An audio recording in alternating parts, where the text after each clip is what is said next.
Merry Christmas, everybody, and a Happy New Year. Actually, Merry Christmas, everybody. Thomas Fessler, Disclosure tonight. Merry Christmas. You know, what a better way to go ahead and spend a Christmas, but with some of our viewers out there who come together on a daily basis. So, yeah, I was a loser. I took, if you want to call it, Christmas Eve off, spent it with good friends and family, and then took it from there and was hanging out with Dave over at Spaced Out Radio. If you haven't caught that broadcast from last night, it was a hoot and a half. But Merry Christmas, everybody. I figured, well, what a great opportunity to come out, to bring our channel family together and people who we hang out with. And it almost feels like this is around here to go ahead and celebrate and spend some time and talk about UFOs, the phenomena. What's on your mind? This isn't my show, as always. This is your show. I'm here for as much as I am of myself as I am for each and every one of you as we go on this journey, as we try to figure out the phenomena, as we come up on the 1-year anniversary of my channel on YouTube. So, you know, I can't believe it's been a year already. And that'll be too much. Got a preview of that today. Give me something to talk about. Give us something to talk about as we try to figure out what's in our skies, what's in our minds, and what's getting reported around the world. No, it's not China. However, if you came up with that idea, well, we can do that. More on that is, but no, we're not dealing with China. We're not dealing with Russia. We're not dealing with any human intelligence that's up in our skies. We're dealing with something let's just call the non-human intelligence. That's my movement. No longer calling it an ET. It's just an NHI. I know it's a little bit longer, but you can't say they're extraterrestrials. If there were civilizations that have been here for the longest time, it means, and they've been created or born here, that means they are not. Oh, what's wrong with that? There we go. That's for later on. Let's get to some music in the background, shall we? A one track that's going to loop again and again and again, like what you've got going in a holiday from a department store. A song that never ends and just keeps on going on. But hey, I did bring out the Susian Christmas tree, put the UAP orb above it. Yes, that is a UAP. What else would be in the sky shedding glare down like that? Not going to be a star, not going to be our sun. It's not going to be an orb. I mean, a drone. It's probably an orb. But with that in mind, let's see if there's anybody who's actually shown up. Yes, we have. Congratulations, we got some people in the audience. I haven't even popped out the chat yet. Let me go ahead and do that right now. Yeah, I tried to pull this a little bit earlier than usual. I looked at the clock. I actually stepped in today and it was like, you know, how quickly can I get ready? Can I get the show pushed out and going on the stream? So I started at 2:15. Why? Because we have so many people who are in our there's so many people in our audience who are out there, and I wanted to get this out started sooner than later. Let me get on to the regular live chat, and everyone is still there. Get this URL copied across. We're almost there, folks. Maybe as New Year's resolution, I'll dump Melon and go with something else. With that in mind, let's take a look and see who's out there in the chat. Carbine's right. Welcome. Your little cat in a box. Dylan Grob. Merry Christmas, Dylan. Enzo. Cyril. Welcome, Enzo. Merry Christmas, everyone, and Merry Christmas back to you. Hello, Linda Thompson, our ufologist extraordinaire, part of the generation of UFO researchers we love, we want to keep around as long as possible, and to get as much information as they've, you know, amassed. Because just because you're new, just because you're into this and you got into this because it's something, you know, popular to happen, it's something cool. Linda's been in this, like myself, all life as an experiencer, and it's something I highly respect. And Linda, Merry Christmas. Thanks for coming in. Dope Nose. Welcome, Dope Nose. Merry Christmas to you. Ghost. Hey, Ghost. Oh, one of those ghosts. Nice. Military Ghost. Probably maybe a friend of Rob's. If not, you guys should link up. Isaac Kenny. Welcome, Isaac. And of course, some Santa presents. Hopefully you got something good. Yes, I got a good present. It's called a diet. Yes, I put on a little bit of weight being on the drugs that I'm on and staying up late and eating improper because, well, the drugs I'm on give me a kind of an appetite. So I just need to stop eating at certain times and Eat more salads. I see salads in my future. Wreaking Havoc 215. Merry Christmas, everyone. I'll be putting a link up there if anyone wants to join the broadcast shortly. Dylan Grob, welcome, Dylan Grob. Too much information. It's never enough information. Merry, Merry, Merry, Merry Christmas to you and everybody out there. Even at 420. Good timing. Everyone, please check out SRR tonight. My good friend Stone Hobbit will be sharing her incredible experiences. Thanks for that information, Regan. It's one of the few channels that are actually doing live broadcasts today. We're one of them. Dave runs a great crew, although he'll be spending his time with his family. He deserves it. Latro. Jenna Weil. It's been a while. Wile E. Coyote there. Merry Christmas. Yes, we do kind of act like Wile E. Coyotes sometimes when we're trying to go ahead and deal with the phenomena. It does get around and get out there a bit too fast and move around. And I think I've got some sound effects of Meet Me Where Are People. It's here somewhere. It's time to blast off for Dreamland. Meet me. Yes, Meet Me. Let me get this song that's going in the background and just pull it down a little bit so it's more of a background. There we go. Yes, SOR will definitely be on the menu tonight. Xavier Gamer, Feliz Navidad. Back at you, Feliz Navidad. Backyard UFOs. Happy holidays, everyone. Yes, happy holidays. That's why we had Festivus, UFO Festivus for the rest of us, and it was an interesting show. Brought out a lot of insults to throw at the Christmas tree. Some of them rather loud and shocking. Some of them, we got to air our grievances and get some of them out of the door. Linda, Troy SR71. Welcome to Troy SR71. And of course, the Quick is here. Well, not so quick, but quick enough. I think is it everybody? That's everybody in the chat. How about that? I can't even hear that music. It's so quiet. There we go. A little bit better. So, Merry Christmas, everybody. It's definitely one of those days you have to go ahead and kind of bring out and figure out who we're going to bring on, what it's going to be about, how we're going to get there. Gary is my nominee for the Man of the Year for Festivus. Yeah, it sounds pretty good. He was pretty strong. Yes, Fissler, you tricked us getting on so early. Yes, I know I got on a little bit early, but I had to think about our friends across the pond over the United Kingdom. Actually about 15% of our viewers come from the United Kingdom. That's because our Saturday show is on a little bit earlier. So if I could get on a little bit 45 minutes earlier than usual today, that was my goal. Try and be there for some people who might be going to bed but not have something to do. But, I'll reach out across the pond. Paul Tucker, Merry Christmas from Brighton, UK. Oh, there's one of them. Merry Christmas, Paul. That's my Christmas present to you. Absolutely. We also have Bill H. here. Merry Christmas, Bill. I appreciate that. I appreciate all the wonderful Christmas wishes from everybody out there. UAP UFOs. Where does it lead us? Where is it going to take us? What did you want to find underneath your Christmas tree this year for ufology? For me, more information. It's about getting the details. Not about the speculation, not about the information that we're going to have out there.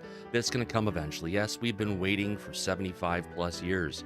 There's a lot of information out there, isn't there, Brandy Phillips? Welcome, Brandy. Looking forward to your green hearts and your green frogs. Andrew Gnomes and Trucking Express, thanks for coming in. Merry Christmas to you as well. And it's, hello, beautiful people with those green hearts and green frogs. Yes, I love green, and I do love frogs. Just, we don't have enough of them these days. It's a sad thing. But it's changing times, to say the least. From Paradigm of Theories, Merry Christmas to Thomas and the Fessler family, which is myself, Luke, and Cupcake, who's sound asleep right now. Yes, on a day that I wanted to sleep in, she got me up early. But I was able to feed her, get her outside a bunch of times, get her to nice and relax and lay down again, and I got to sleep until 1:11 that magic time you open your eyes and you see the synchronicities of what's out there. Patrick Noble, Merry Christmas and welcome. Back to our Christmas wishes as far as what we're looking for. Corey Morris, Merry Xmas, everyone. Maybe Santa will bring us a flying saucer. Maybe Santa will go ahead and bring us some additional great UFO sightings. But what we really need to do, what I need to do, is I need to start branching out to a lot of the different meditation channels that are out there on YouTube. They have millions of followers that go ahead and do this on a regular basis and get them involved. And we need to go ahead and reach out on a mental level, on a serious level, and let them know, hey, we're here, we're ready for you. Come here now. Send out that simple message to tell them to go ahead and take all your craft that are hidden in the atmosphere, that may be not invisible light, only an infrared light, or moving so fast. Slow things down, guys. It's time to come down and relax and spend some time with humanity, with the humans. They're here, not just our governments, because yes, we know our governments want to go ahead and capture your craft and dissect you and force you to give them their secrets, which the Navy may have done already with Salvatore Pius's patents. Yeah, that's an interesting subject because you have so many inventions or so many patents that came at such a small period of time. And it's all around ufology, the types of technology that are in ufology, where you have anti-gravity warp generation engines. You have that are powered by a gravitational warp field generator. It's not just used for the craft, it's actually used in the fusion power plant that's smaller and can fit inside of a spaceship, more importantly, inside of a shipping container, which kind of means in a warship. Small enough, replaceable, very powerful. But then we don't see the U.S. military looking to take this energy generation and this relatively explosive power. They want to use it, what was it called? Like a firecracker. That's not, the most powerful firecracker that's, if you want to call it, goes beyond what we currently have in our nuclear arsenal. We're talking about a fusion bomb. No radiation, just a big kabam. And who knows how that kabam could be, how big, but our military wants to use it for that reason. So sometimes you have to wonder why the U.S. government is so secretive that we actually did get a Christmas wish this year. We got to figure out who the deep state is. We've got a good feeling on it. We've actually got their pulse. We've got, I think it was Jim Kelly, the spokesperson for the deep state, along with Susan Go. Hello, Susan. Thanks for coming on here today. It's one of those days that you didn't think that we'd be out here talking about your classified information, and you're like, shit, we're going to have to get someone to follow up and listen to Fessler again. But hey, that's okay. When we're talking about this, it shouldn't all be, what do you want to call it? It shouldn't be top secret everything. There's too much information that even Senator Harry Reid has said doesn't need to be locked away, doesn't need to be taken and put under the guise of a national security issue. How much of a national security issue is it truly if they've been here for all of these years? If they've been here longer than the United States government, that they've been operating in this particular matter of operations for centuries or eons. Hey, Ian, if you're here, welcome. Let's take a look who's also has popped in. Well, Julie Farrell. I think she said she's making a drink somewhere. Mr. Gray Owl is here. Welcome, Mr. Gray Owl. Ghost Fessler, just so you know me, Paradigma, Owl, and Brandy are currently holding down the Discord channel. Thank you very much. I appreciate that. Yeah, that was a... Lulu Bubble is also here. Welcome, Lulu. Thanks for coming in today. Yeah, sorry about the whole, if you want to call it, drama that happened around Discord. You know, Elizondo did take some time and did put it together. But then when there was some stuff that was brought to my attention that involved, how can I say it? It's anti-Semitism. It's not a fun thing to talk about. It's not a fun thing to deal with. But that's kind of on my naughty list of things that, you know, anything that comes on certain lists and anything that has a checkbox from that list, there's certain things you have to do to protect yourself because, hey, wait, where's my name? I need to put it back on again. Because unlike many, where is my name? There we go. I use my real name. I come out here every single day as Thomas Fessler, and I have in ufology since I started because I figured why come up with a screen name like Tommy Highway or Alien Girl or UFO Man or Elizondo. I'm Thomas. I've always been Thomas, and I was Thomas when they went and took me up in a saucer when I was 5, just as much as I'm Thomas now, still on that journey, trying to figure out all of these kind of things that are going on around us and trying to do my best to bring disclosure. Where is disclosure at?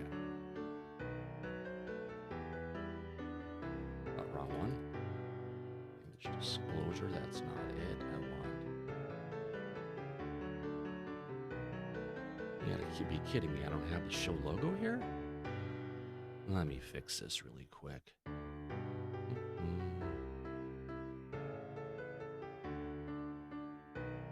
Copy. Let's get back to the show intro.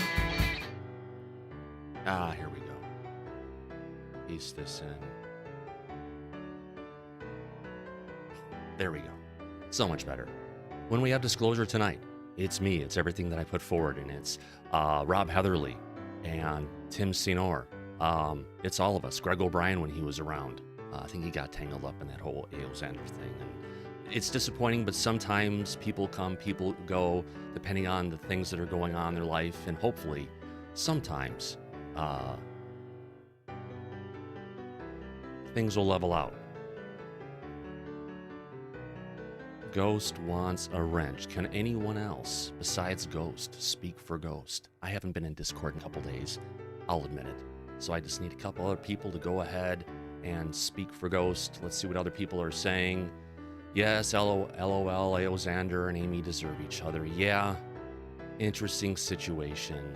Mr. Ian, all good, John. I have sheepdog peanut butter bourbon and Girl Scout cookies. That sounds... Oh, Mr. Ian's even here. Welcome, welcome, welcome. If I'm going to go ahead and bring people in and do the whole group thing, which I'm planning on doing, let me go ahead and first thing is find the chat and say, join the celebration. And there is that magical link coming from Melon.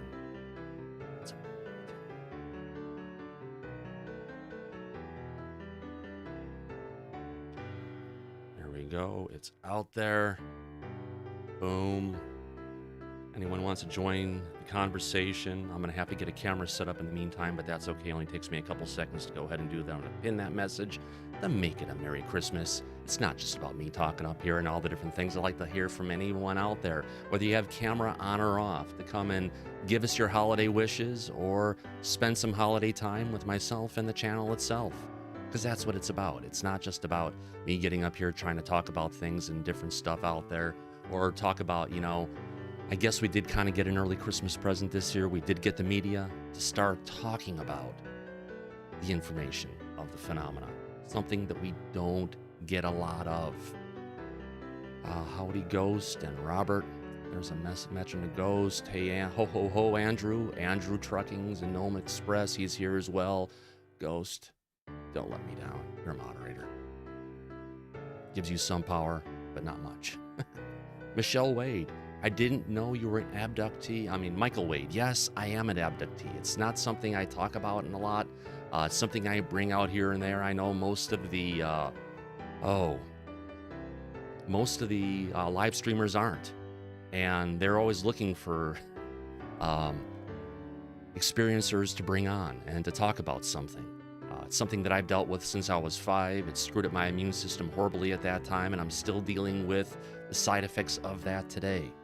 But yeah, it gives me an interesting insight to the phenomena, whether it was the CE 1, 2, 3, and 4 as a child, or the CE, which is, let's see, or my CE 1s that have happened recently, and the CE 5s. Uh-oh. Mr. Ian is a redactee. Yes, I hear sometimes when the phenomenon abducts people, they may either come out, a little bit not so smart, or they come out detarded. That's from an old Saturday Night Live skit where a person who wasn't that smart came out as very, very intelligent. But I think I've got someone came in without camera at this point, and I can turn her on right now without showing anything and having to run around, and which you'll see me do when I mention enough people show up. Lori, welcome. Let's see, are you there? Should have audio coming in a second.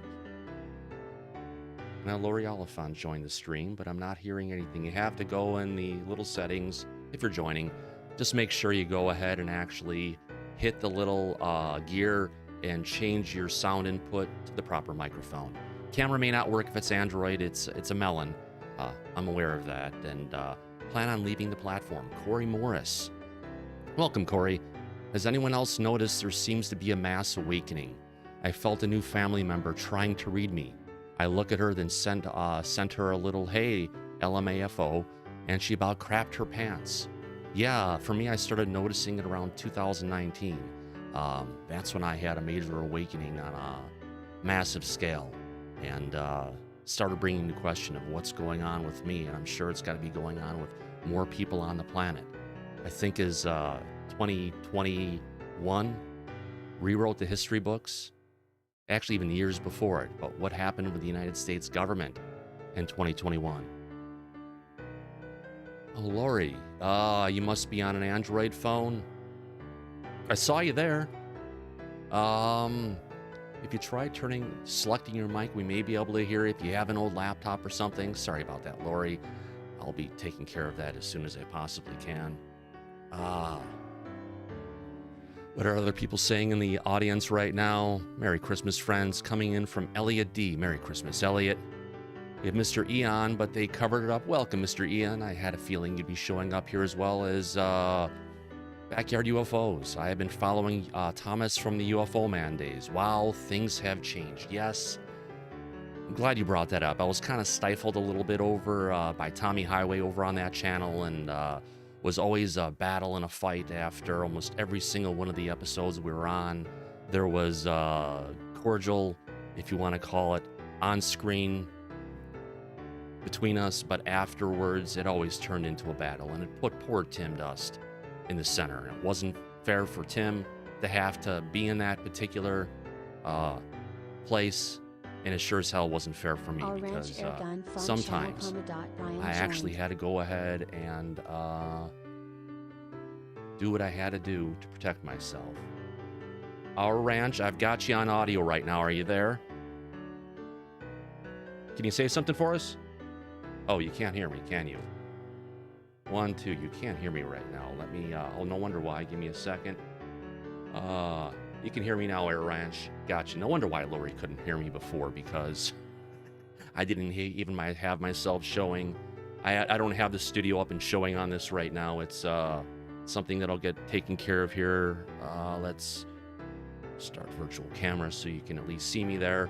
Welcome, Air Ranch. How you doing? Hi.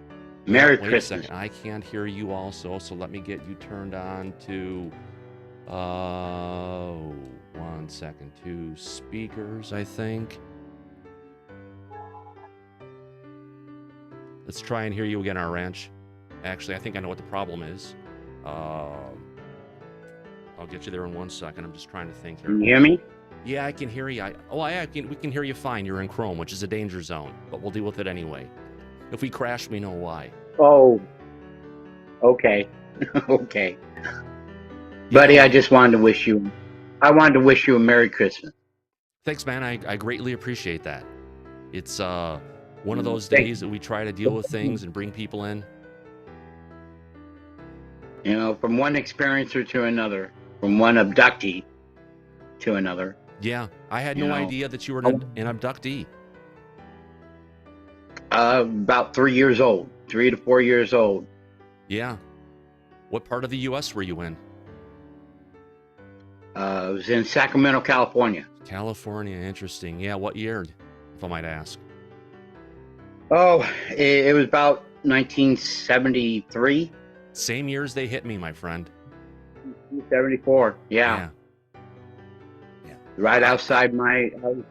You know, just to tell you a short story.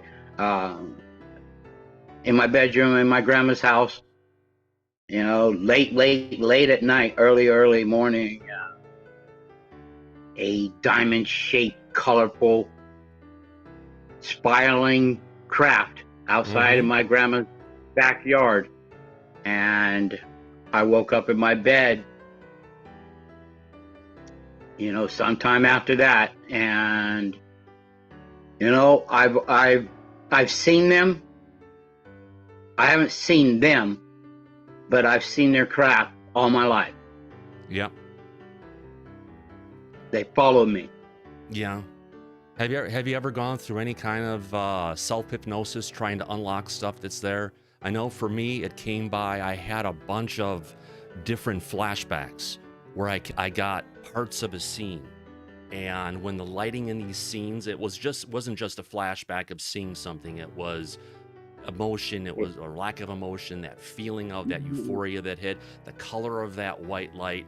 And when I had enough of the pieces come together and I looked at it, and it was just like, oh shit. It's one of those things that you pick up.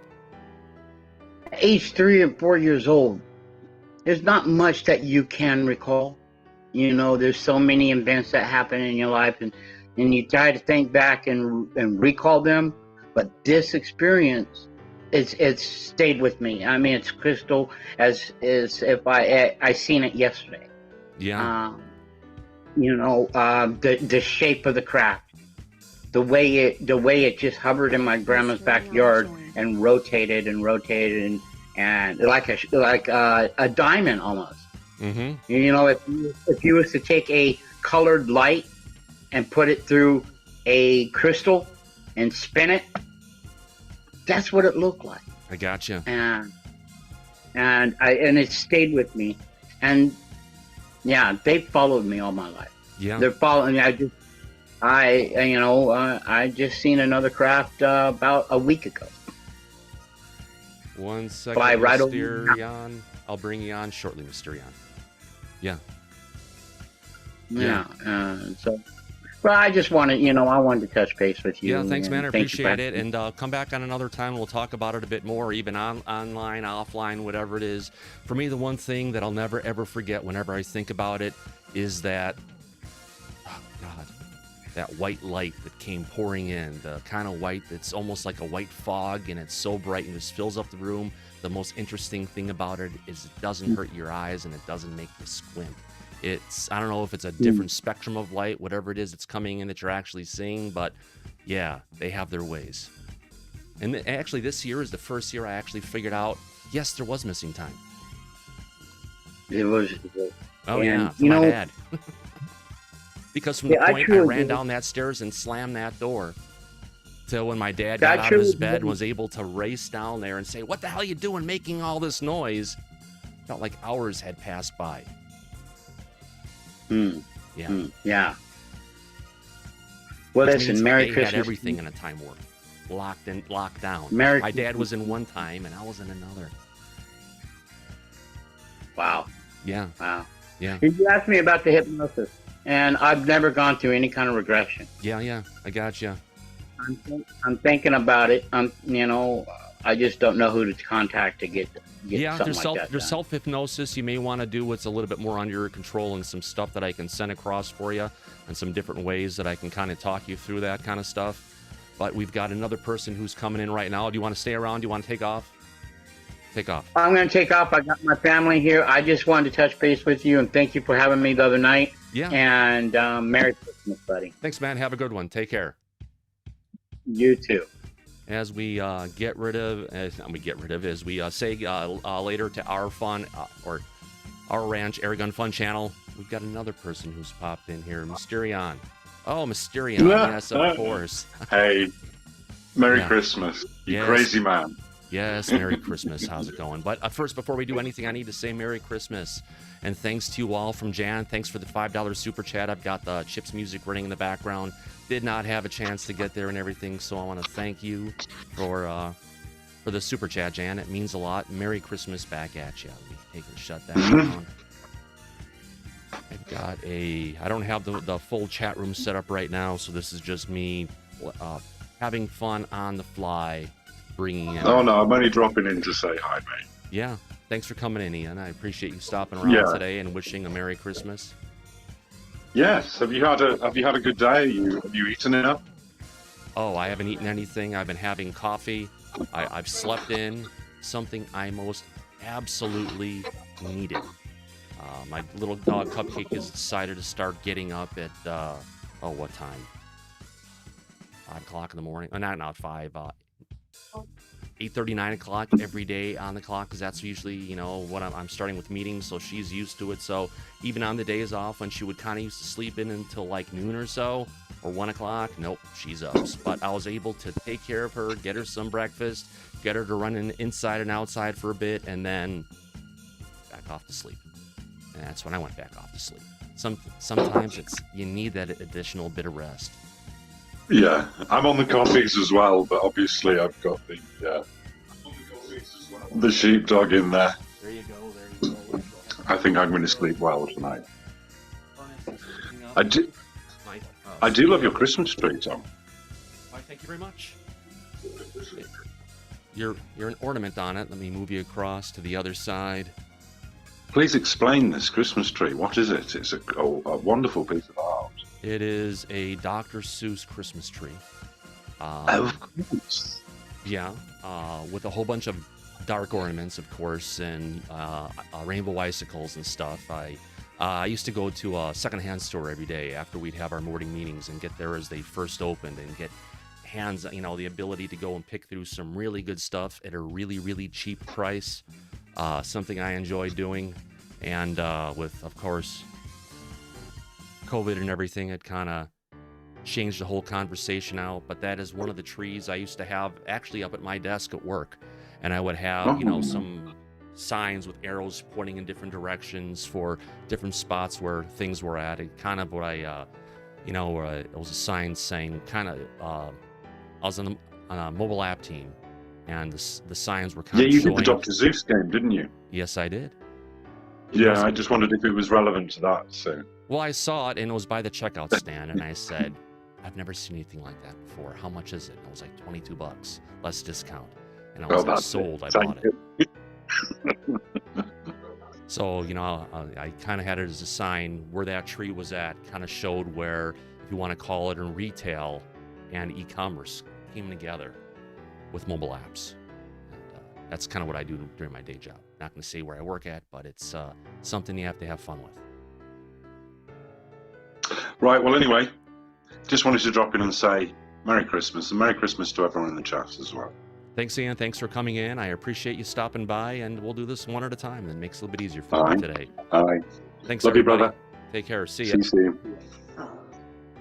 That was nice of Mr. Ian to drop in today. Nice little changes here and there along the way to kind of enjoy the holidays, to say the least. Let's see if I can get that to clear up. No, there we go. Back to the music. What else are people saying in the chat? Yes, Jan loves thrift stores. I do kind of as well. It's something you kind of have to go ahead and enjoy. I just can't go there anymore. I don't have an immune system. Maybe eventually we'll be able to go ahead and tame this down, but it happens when it happens. Corey Morris, mine was an 01, and it was the Norwegian-looking ones. I was 9 at the time. They gave me fruit to try on board. Looked like pomegranate, tasted like custard. It's still so clear. Very interesting, Corey Morris. Yeah, a lot of people who are in ufology are here to wonder about what's going on. It's we had Don Dundari on earlier this year, and one of his best explanations was, and said, yes, there are UFOs in our skies. And some of these UFOs have, you know, non-human intelligence inside that are piloting them. And some of those that are being piloted are taking and are abducting humans for whatever reason or whatever's going on. It's just part of a paradigm that, Dr. Don is a psychologist and understands things and the way the mind works and what goes on. And it's something that most psychologists want to take and relegate to the loony bin. But it's something that he takes very, very seriously, which is important for anybody who tries to reach out or discuss on the subject, because I know for years I was considered as Tommy. Stop making this stuff up. Yes, they called me Tommy when I was a kid. If my mom was still alive now, rest her soul, she passed away this year as well. She'd be calling me Tommy. Oh, Jules is here. I don't know how she got in, but she made it in. Jules, are you there? Jules. Oh, here. If you want to come in, girl, I can set up a Zoom for you if you like. I was just checking to see if the new phone. Oh, I think it's more the network than anything. Let me turn off your camera, see if that helps a little bit. Just taking you down to an audio track. No. Rats. I don't look that great anyway. Well, you actually came in a little clear. So okay, well, happy holidays. Hey, your audio finally worked out, but you got no camera right now. But at least we can hear you, and it's crystal clear. It's actually working its way through. Yeah, Merry Christmas. Thanks for coming in, Jules. We missed having you around. We got to bring you back more often. Happy holidays. My husband lost my other phone, so I got a new one that's a little bit more up to date, and that's what I'm using right now to talk to you. So maybe we can work something out now and again. Yeah, that, or I'll just set up Zoom for you, because we know that's going to work, and we'll have that little. It's a little bit more work on my side, but I've never minded it ever. Or if you just want to come in an audio and call in, or I call you. I mean, if you want to call in too on phone, that's a way to make it happen as well. I'm set up for everything these days. And you put me through. You are. Yes. Well, Merry Christmas. I know. I gave you a tutorial and how to figure out all the weird stuff. Huh? Well, you gave me a good edge case for me to go ahead and figure out how to get past and how to find a solution to bring on such a beautiful, knowledgeable woman like yourself, and be able to bring you on camera like really doesn't happen in any other live streams, because we know what they use. Web-based stuff like what we're using. And sometimes you need a package like Zoom that actually knows how to deal with low bandwidth connections just a bit better. Yeah. Well, we'll Zoom one day. Yes, but I was just wanting to see if this was going to actually work. And as long as it works for at least audio, that's an option, you know? Yeah, it is. Because it seems to be, we get a little bit of a pop and buzz that goes in your audio a little bit, but it's pretty good, Jules. It's an improvement, to say the least. Yay! Yay! So happy. But I just wanted to say hi, and that I love y'all, and I love everyone in chat, and I can't chat and be on here at the same time, but I'll be back there in just a second. Absolutely. Thanks for stopping in. I can't hear you now. You can't hear me? You should be able to. 1, 2. I can now. Okay. All right, yeah. I got you. There's little pops here and there. It's going to happen. But again, I want to thank you for stopping in, Jules, and Merry Christmas to you and your family, and more important, all your fur babies. Thank you, and Merry Christmas to you and your husband and Cupcake. Thanks. I appreciate that, Love Linda. y'all. I mean, not Linda. What am I saying? Julie. You two are like inseparable. Generally, where there's one, we've got the other.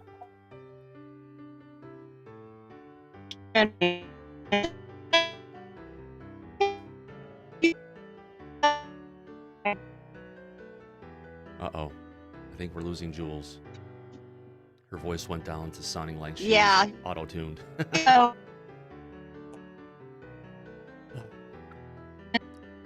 Well, I'm saying goodbye anyway. All right. Have a good one, Jules. Thanks for coming in. Oh, that was a nice little change up, wasn't it? It's nice to have different, if you want to call it, viewers come up one at a time and kind of wish some Merry Christmas to us. It makes my life easier. I didn't have to go and scramble and get the whole studio up and going. It's, yeah, it's been one of those years. A lot of cool things going on. I mean, I was just going through my hard drive the other day of all the different videos that I've snagged about the phenomena and just kind of what we've gone through. If I can go to that old slow hard drive. It's not an old slow hard drive. It is a big one. If we bring up some of the audio clips that we've heard of the different, just how our movement was going before before June 25th. If I let's see. Let's find this one, what I've got here. Let's go by date modified. Well, it's not going to be in there. Sorry, we're just about here. Date added. YouTube videos. Here we go. If you just listen to some of the way these all these different news stories popped up. I have to go in date modified. Now that I'm in here. Here we go.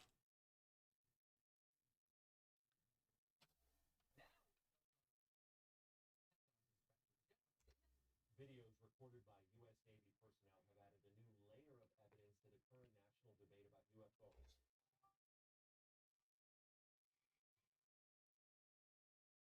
By the end of this month, by law, the Pentagon is required. Well, another week, another major news story related to UFOs. The New York Times is reporting about the contents of a soon-to-be-released Pentagon report. There are with the leaked information, intel officials apparently found no.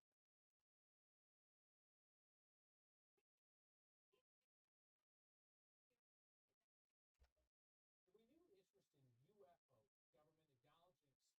They can't hear this? Oh, no. Oh, do I have my audio not set up right? You can't hear. Son of a gun.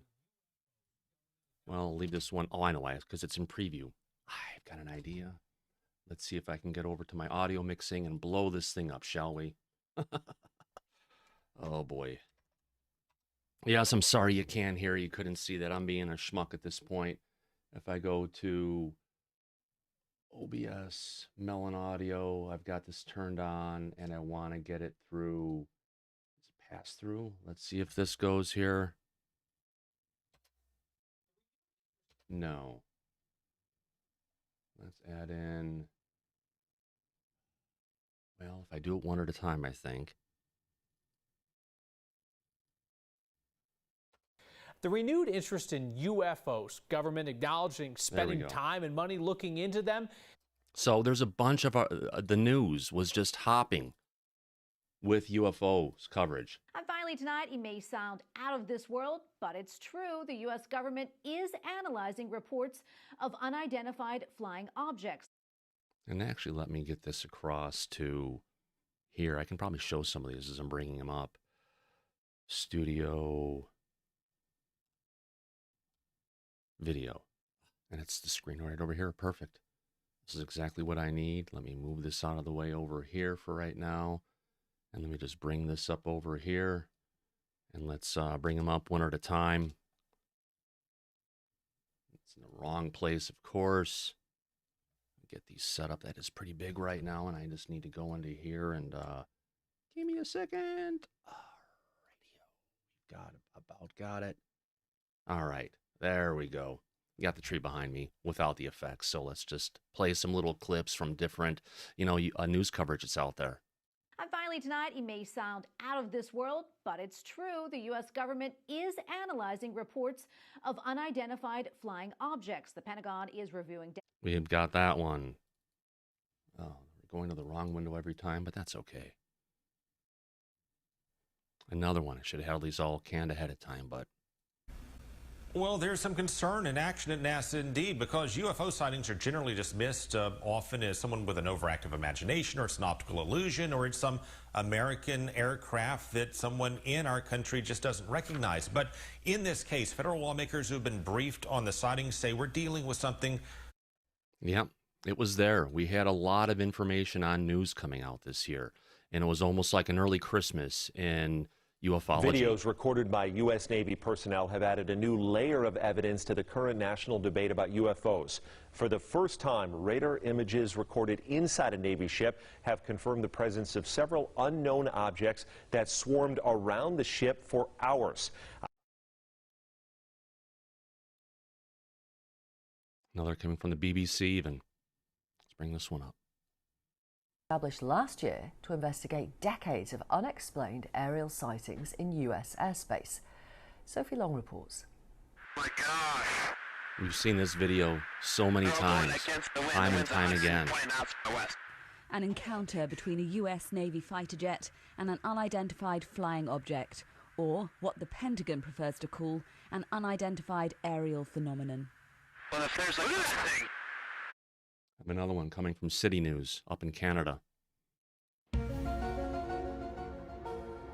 Happy Friday. What's lurking up there in the sky? Here's a really interesting story. A Russian cosmonaut who is currently up there on the International Space Station right now has suggested he may have filmed a UFO in orbit. I want to show you the video he posted. This happened when he was filming the Aurora Borealis. He was doing a time lapse. Just into the time lapse, there's a few objects that appear. We're going to freeze it for you. Oh my God, you know what that almost looks like? That almost looks like the one that we saw going over, what do you call it, over the Pacific recently. There was a string of those where they were going across, but a very similar distance to what that is. So, yes, that's not swamp gas. You get a good look at it. 5 objects appear flying alongside each other with the same distance in between them. Ivan Wagner, the cosmonaut. Yep, Ivan Wagner got that one. Another one from Gutfeld. He's got a good sense of humor towards things. What did Obama know about UFOs? A new government report is keeping the unidentified in unidentified flying object. And here's the thing. We get that laugh. We get that uncomfortable, you know, how are we going to talk about this? What are we going to deal with? But the truth of the matter is, he was briefed. He did talk about it. But the sad part of it is we got Obama to talk about it, but we did not get Biden to talk about it. That would be a Christmas present. I'm not sure what Joe would be able to say to bring comfort to it, but there are a lot of people out there saying, hey, these things aren't real.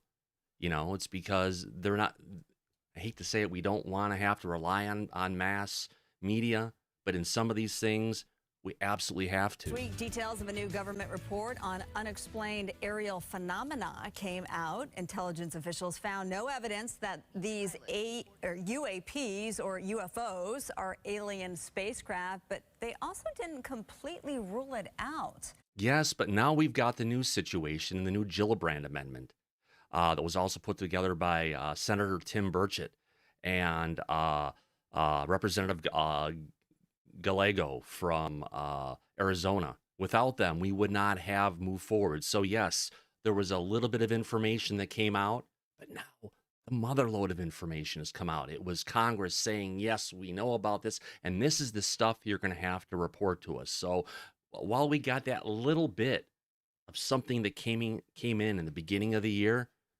we actually did come away with, if you want to call it, a lot of information that's going to be coming out in 2022. Now, 2022, what's special about it? It's also the midterm elections. So let's see if this is going to become the hot topic for elections, because that report's going to be coming out in October, right before the midterms happen. So fingers crossed, and let's see where this goes. Another one from EWTN. Collected in recent years, though at this point, no definitive explanation has been given. Correspondent. Yes. Another one coming from 9 News. One of the dogs has come down looking for cookies. Let me go ahead and get him a cookie here. The renewed interest in UFOs, government acknowledging spending time and money looking into them, it brings us back to one of the last times the U.S. government spent this kind of energy exploring the unknown. It was here in Colorado. Anusha Roy has the story. Inside Norland Library at CU Boulder is... Yeah. So, yeah, I literally have tons and tons of news clips and different things that have been covered on here. And it's, someone looks ripped. Well, no. My face right now is nice and red, unless we're talking about the news reporter. My face is all nice and red thanks to the vasculitis that I've gotten from exposure to the virus and my immune system that has been supercharged since, oh God, I've been since I was 5. Not me, Thomas. Cookies, yes. Girl Scout cookies. I don't think those are the cookies that they're actually talking about. But since we got downloads and different things going here, we do have a movie that we got from Gary. He's not here today. I think he's off sleeping right now. So let's go ahead and get his video up here. Let's go ahead and play it again. It's funny Christmas wishes from everyone at Disclosure tonight to everybody. So it's let's get this set up and to the right size. All right. Let's start this up.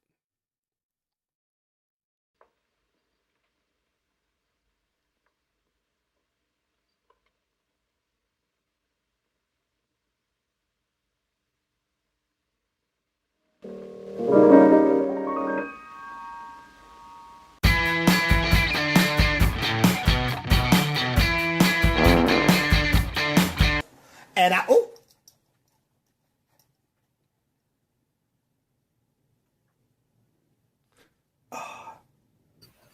There we go. So now when I point to the left, I am actually pointing to the left way that it should be. Small things. Where we've got dun dun dun dun dun. No sound effects, but we've got Rob and Greg. But I think close enough to that, I think I can get some.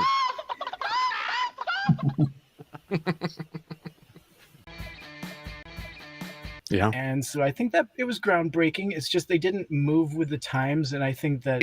Horns up, let's rock.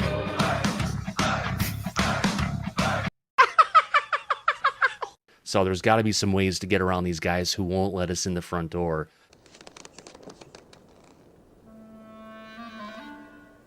Hello.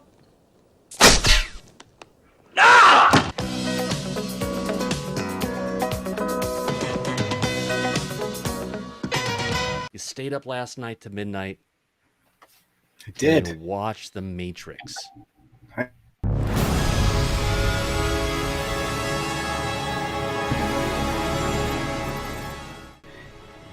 I mean, I'm not going to give away anything about the film. Direct this film again, and it's great filmmaking. It's going to deliver. I mean, if you're looking for...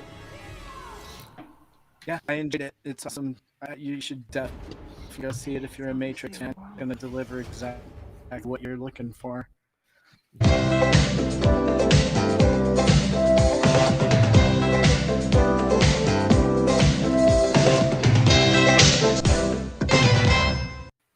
Yeah, and look at these black pyramid-shaped ones. Those really freak me out. I mean, they're over a mile wide. That was hovering over the Pentagon or the White House and the Kremlin, Philippines, Japan, China. You know, I went did a deep dive on that for a couple of hours the other day and found that there's at least a dozen contemporary sightings of that specific craft in high-profile areas that would traditionally be heads of state, government, whatever. If they're wanting to show up and leave make a statement and collect information, that'd be the way to do it. All right.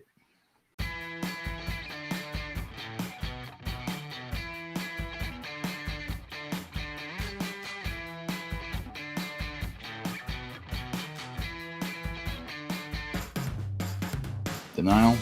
This year, you have seen nothing. So I've heard. And to underscore that, I do agree that there needs to be a hardcore background. They're wearing the tinfoil hat for the most part. Go ahead and actually cash in, Thomas. At 1080p resolution, yes, you get 1080p. A mile underwater. Out of the woo and into the realm of history. And that's how they have to be. Hanging out in Vegas and sharing some serious woo. They're shallow and they're flat bottomed. Yeah, there was reports that there was aliens working on Canada, Italy, everywhere. Have we gotten any smarter? Who's to say that's not the norm? Yeah, I think this is just a general bug because this happens with all of my live streams. Wow, it's compelling. Wreaking Havoc is seeing a cataclysm go ahead and wipe across the planet right now, and all of our technology is gone. Sorry to hear that, but if there's people who are watching it who haven't subscribed yet and you're enjoying the broadcast, go ahead and do me a favor and smash the DOD. Smash the DOD. Let's go, Brandon. No, I'm just using whatever I have. Disclosure tonight. Well, Gray Troll, Julie Welchel, and Wreaking Havoc is following up in the rear. I know this feeling all too well. Kelly Lewis, our Ranch Airgun Fun channel is here. Hello, number 3rd. Banana Bowie, Anonymous Rex, Jay Breezy 007, Linda Thompson, ufologist, UFO researcher extraordinaire. We take it lightly. We don't try to get inebriated on the channel and go ahead and walk off with the stream running and let it run for another 15 minutes. Prime time. Kelly, yes, that happens sometimes. And when you take it to another extreme and take it to that point, it can get a little bit uncomfortable. But we have tried for the longest time to be serious about not being serious. Amen. Bitch. Yes! Yes! Eli McGinnis, Jennifer P. Who's Duncan? Sending across some binary. I guess I could go ahead and do a translation of that. I don't know if you can do that for me, Anonymous Rex. Otherwise, I can go ahead and do a quick selection of that, and I can easily translate that from binary to text.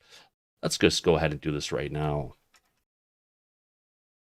It's actually Gary, not me.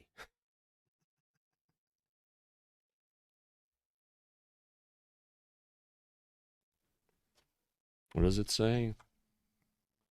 Bess is awesome. Why, thank you, Who's Duncan. I greatly appreciate that. Hey, it's Bob Birkins. Welcome, Bob. Thanks for coming around. He's saying Rob. Or Rob. Yes, Rob is here. Everyone is looking forward to that. And Thought does a lot of great things. Kaleidoscope. Hey, now look at that. I have way too many Fesslers at once going on. Tim Sainer joined. Good thing. All right, Tim's back. I can stop playing around. All right, there's Tim back. Mule Skinner. Brandy Phillips, of course, is here saying hello to Rican and Linda with all the different love and green hearts. My question the whole entire time is, why is she green? Dylan Grob. Ingrid Cold. Welcome, Ingrid. Welcome, Jules. Welcome, Gary. How you doing tonight? It's not easy having a good time. Even smiling makes my face ache.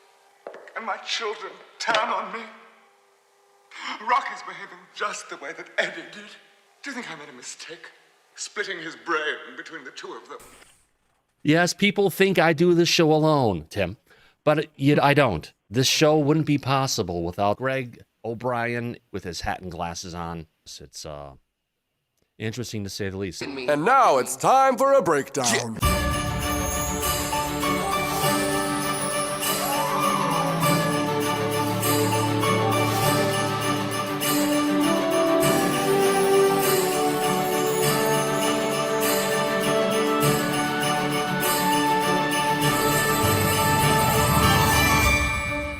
Thomas, you ever going to take my mug off the screen solely?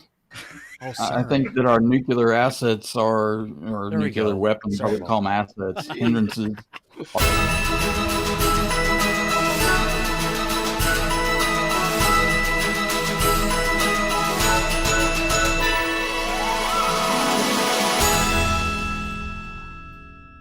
That was a nice little break here. If I can go ahead and find my control panel to bring it back up again. I can go ahead and switch back to the studio where I was at. There we are. Perfect. Just in time for the Christmas tree to flare up. Briefly, what happened? Question coming in from the audience, because that's what we're here today. It's not a regular show. And yes, I didn't let Gary or Rob know that I was going to go live. I figured they'd get the notification and know it. And, well, The link is up in the chat. So if anyone wants to pop in, it's an open door. But yes, I figured they may be having some Christmas time going on. And I saw Gary had texted me at 2 o'clock, but I was already deep in the show and didn't even see the text come in. Yes, but the question coming in briefly, what happened to Greg? Definitively, I don't know. Something, as Marsha Brady would say, I don't have the sound effect for it. Something suddenly came up, and hopefully he's going to be okay. May have had something to do with the change in guard over at the Discord, but I've never been told. So I know Greg's been going through a lot of things lately, and hopefully it all goes well. He doesn't take anything personal, because there was everything personal towards Greg or anybody. It's just I have to protect the name. From Jonathan Horvat to my Merry Christmas disclosure tonight is my favorite. Let's restart this one from the beginning, shall we? There we go. We got a super chat coming in from none other than Jonathan Horvat. And this is actually one of those times they can actually take the screen, make things a bit bigger, and then I can go ahead and take this and make this a bit bigger. Jonathan Horvat has a red Mustang. Clear as bell. Once you make it as big as you blow it up on a 10-foot screen in front of you, and you make the icon huge. Thanks for the super chat. I appreciate the small Christmas wish coming in from you. Any kind of a Christmas wish is greatly appreciated, Jonathan. A two-banger, Merry Christmas. Disclosure tonight is my favorite. Oh shit, easy big fellas, where you be dropping them big $2? Well, Mr. Grey Owl. And before you criticize, yes, it is kind of like, throwing something up towards someone on stage. But hey, sometimes you got to have fun. You have to have entertainment. And, I do pride myself, and it does get me in trouble about being not so serious. Yeah. God, this goes back to the days when I was doing stuff for Atari on the Atari Lynx, and they were showing off the Atari Jaguar for the first time, prototype, and they actually had a prototype game for it called Rayman, which eventually made it to the Jaguar, but it made it to the PS1 and I believe the Dreamcast. Remember the Dreamcast? Before it actually ever made it out to the Jaguar. Well, that was the original version they did the prototype on. It was the first quasi 64-bit system out there. But I had a white shirt on, white pants, and black belt and everything, and I had Larry Siegel walk up to me. He was the president of Atari Gaming, or Atari at that point in time, based out of the Lombard, Illinois office. A lot of people didn't know that Atari actually headed up a lot of their Lynx development out of Illinois, where I'm originally from. And Larry walks up to me and he goes, "What do you think you are, the fucking ice cream man?" Larry always had a way with words, but yeah, not sure why I brought that up, but it's about not being serious. And I guess there were a lot of things that Larry said that weren't serious, you couldn't take serious, but he always had some really culturally inappropriate jokes that he would bring up at times, which I cannot repeat on this channel because I will get in trouble. Sounds like you're missing a pimp cane, Tomo. Yes, I do not have a candy cane. Well, I do have a regular cane, a blue one, in the garage for when my lower back went out and before I had back surgery. Yes, I was walking around with a cane for a while. Not that I wanted to happen. Yes, we all love Greg and hope he comes back, and I wish him the best getting through whatever's going on. And I'd say for anything, Greg, it's Tom. Give me a call. Let's just talk about it. You don't have to be afraid about saying anything or whatever it is. I'm cool with anything. It's just sometimes it's easier to go ahead and have a conversation about something versus just seeing the effects coming out of it. So that was my little... Oh. Okay. speaking of, well, I guess I just got clarification from Luke that was talking about a cane with the white shirt and the black. Someone's commented about, sounds like you should be having a pimp cane, right? Oh, a pimp cane. Gotcha. I didn't realize the pimp cane. Thanks, Luke. Luke is actually watching the chat from upstairs. Yeah, let's see, Mr. Grial. Alien Girl was talking up Goof Off. Brandy smitted her. Alien Girl swung back at Ack Attack, and Ack went nuclear on Alien Girl. Yeah, that's a good way to put it. It's kind of accurate. It kind of went on for a bit. The chat's still there. You can go and check it out. I haven't gone and cropped anything out of there. Oh, they think Jan is hot. Where's Jan's picture? I have to bring it up for everyone to see. I won't do that. Robin Heatherly, I have no idea if anything happened to Greg. Ian, anything specific to elaborate on? Yeah, we don't know anything, but we do know that when Greg was acting up, and Ian did say, hey, Greg, settle down. He actually listened. So I believe Ian was on text at that point, so we know it wasn't his wonderful deep voice and the way he talks sometimes. Yes, gotta love it when Ian's around sometimes. We have Gina Bank 1. Merry Christmas. Will Rob be on tonight, or do I need to drop my brother a private message and tell him Merry Christmas? I don't know if Rob comes on. It's up to him. It's up to anybody. The link's at the top of the chat right over here for anyone who wants to stop in and wish a Merry Christmas. Oh, and I'm getting a little bird whispering in my ear saying that our chat is being a little dramatic, apparently. But you know, we're a bunch of really caring people sometimes. Oh, that's all right, Luke. That's fine. Yeah, we'd like to know what happened with Greg. Yeah, what happened, Greg? Catfight, catfishes, yes. A bunch of good conversations coming in. Oh, I didn't get it either, Mr. Catfish 2100. What is it? What will it take to unite for one common cause, which is the awakening? Will we ever get to it? Well, if we can get some people to stop saying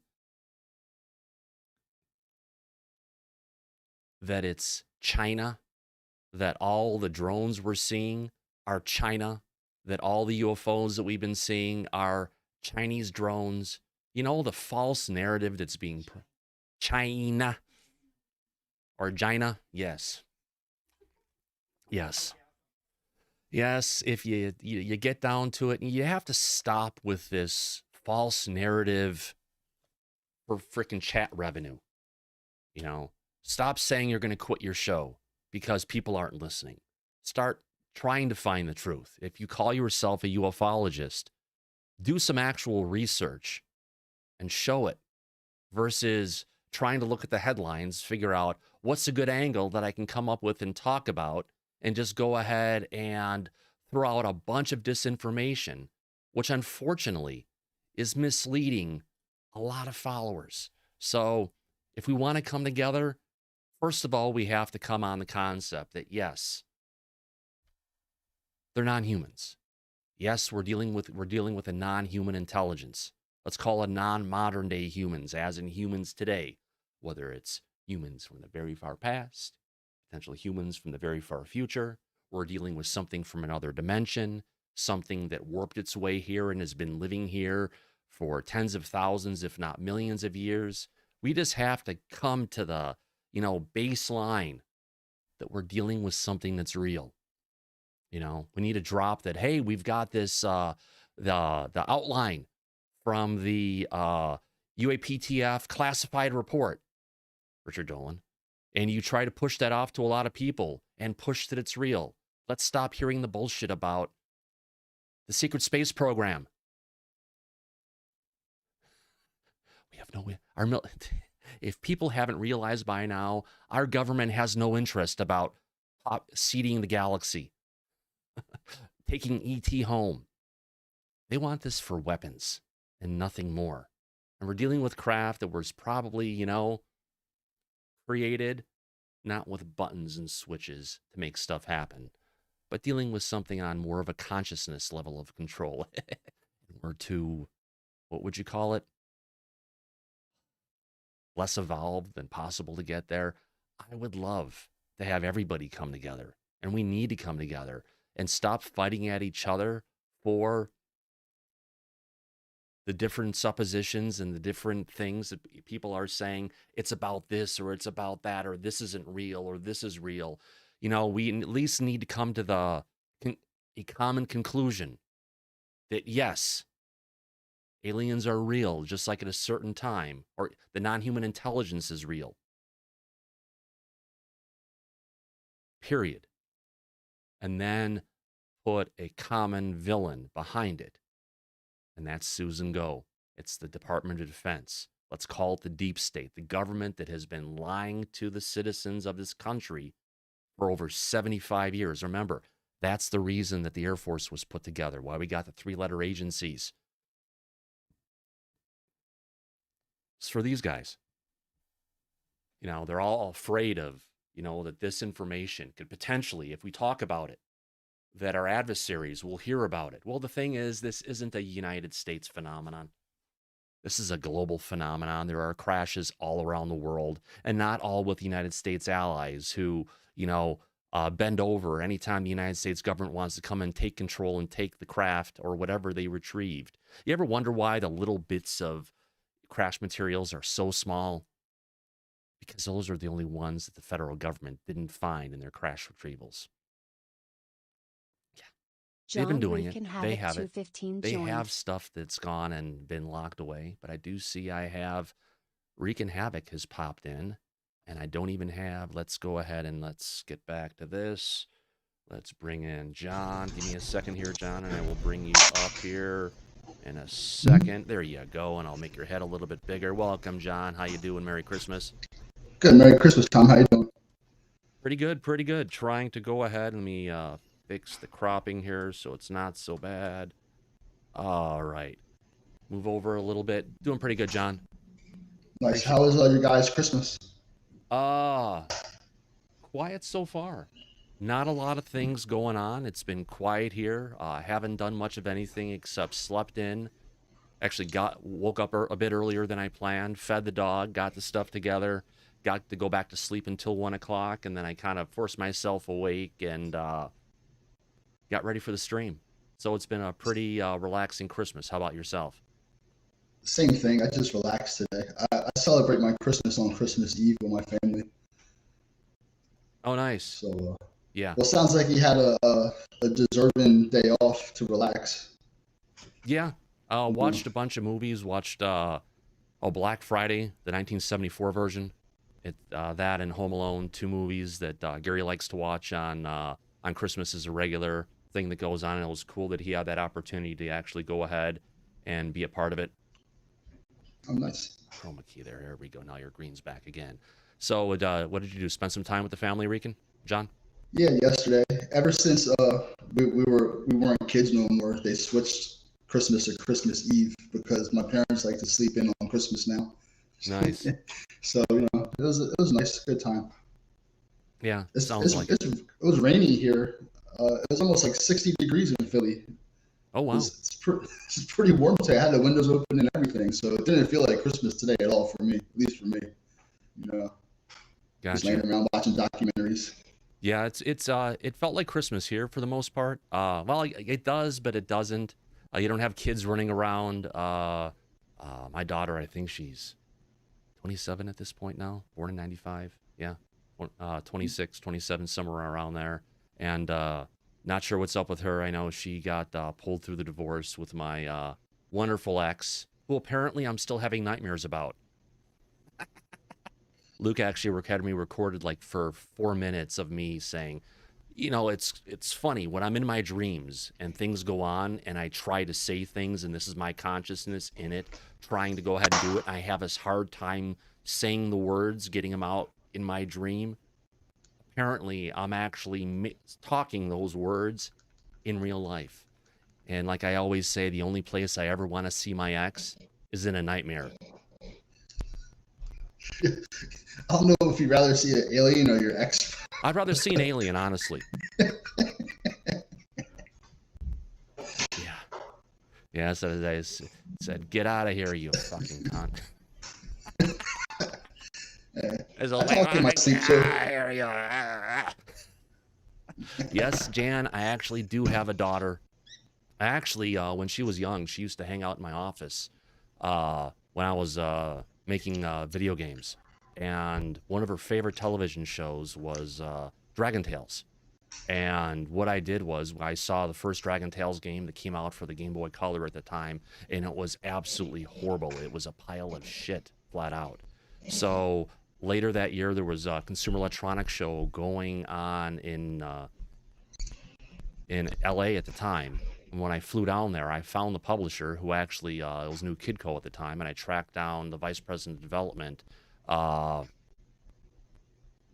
Oh, she was a naughty woman, though. She deserved it, Julie. But I tracked down the vice president of development of New Kidco, and I basically got to know him, talked about what I did, and unofficially got a replacement, a second version of the product in a development without having a contract. Wow. And we actually kicked out a game that actually had, I think, 5 stories in it. But like in any good cartoon where you take all the different scenes, put them in different orders with different things going on to it, it was a good 5 or 6 hours of gameplay for 5-year-olds. A bit long. But there was a lot of good fun and entertainment that went along in it, and we actually won awards and scenes we actually created in the video game at that point in time were actually picked up by Jim Cohn, who was the director at that time of the television show, and brought those into the future episodes of Dragon Tales. So yeah, I do have a daughter, and there's a lot of stuff. You're not getting nosy at all. It's just interesting when someone as a dad did so many things can get shined in a bad light. Yeah. So what are you up to today, John? Nothing, just hopped on here. I know this is off topic of the UFO stuff, but since you're in the gaming field, do you feel like gaming is like going downwards as far as people trying to implement NFTs and the prices of games are going up, and kind of like the money grab these games? Like back in the day, you could buy a game and you got the full game. You got the game. Now you buy the game, you're getting the skeleton of the game. You got to keep putting money into it. Now they're adding NFTs. I was just wondering your thought real quick on the direction game is going. Yes. Yeah, it's called monetization, an extreme monetization, kind of like some of the things that you'll hear going on that are happening in YouTube streams where they're not going to take comments from people and bring stuff up and talk to the audience unless they're getting that regular ka-ching coming in from the dollars coming into it. It's greed, I guess. And it's a way for them to look at a game, and before the revenue would come out, they go in, they put in their pile of money, they make a game, they finish it, they ship it, they get it out the door, and they hope they make money off it. But now it's not just shipping that game, it's all the incidentals and all the things that they add into it. Now, a lot of these games, you can earn in-game revenue to get around some of these incidentals, but the number of hours and things you have to do to pump into it, it's just over the top. And I understand where you're coming from completely. And the games are getting rushed out incomplete as well. Like, you know, there's a few games I can think of that are at launch are terrible, and you have to wait for patches. You know, who knows how long that takes. I like it simpler where you can just buy a disc and you have the full game and that's it, you know? Yeah, bug patches, fixes that come out and everything. Yeah, I would probably say that because they're looking, making it bigger, more expansive than what they have before. How can we make it as cheap as we possibly can with the smallest team we possibly can to get it out? And I guess it's become the gold standards where it's just what you buy now is no longer ever going to be quote unquote clean, and there's going to be a lot of issues, probably also because they're not doing enough testing on this stuff to get it out the door, or they know it's there and they're like, we have dates we have to ship, because they've made the overall scope of the overall product much too large for the time frame and the money they had to go ahead and create it. Damn producers, directors. Yeah, I feel bad for the developers. They have to have their backs against the wall 24/7. You want to come and talk about this? Yeah, back to what you were talking about before I came on about the small pieces of debris from UFO crashes. Yeah. Do you have a theory why these UFOs even crash in the first place? Why do UFO crashes in the first place? That's a good question. We don't know. Could it be something from those damn humans doing something to the craft to destabilize the if you want to call it the gravitational warp field that's around the craft when it's on or when it's off, and they're moving under their own propulsion? Probably likely say it's more of a human intervention that would be causing it than we would be getting from an actual the craft just having mechanical issues and going down. Maybe it could be something to deal with the planet, the magnetic field, or depending on where the craft is at that point in time, but that's probably a bit less likely. I don't think they would want to give us their old technology, Jan. I don't think they want to give us any of their technology, because when these craft generally go down, I'd have to say 99% of the time the craft are probably manned. So why would you want to go ahead and sacrifice people of your civilization to hand off technology? I think there'd be easiest ways to go ahead and do it. I always wondered if other ET craft are shooting them down, like an adversary possibly, like maybe outside of orbit or something. That crossed my mind as well. Because, I mean, they're so advanced, I don't see them coming in for atmosphere just crashing. Doesn't make any sense to me. I don't think we have the technology to shoot them down either, in my opinion. We haven't seen the big battles in the skies for a long time.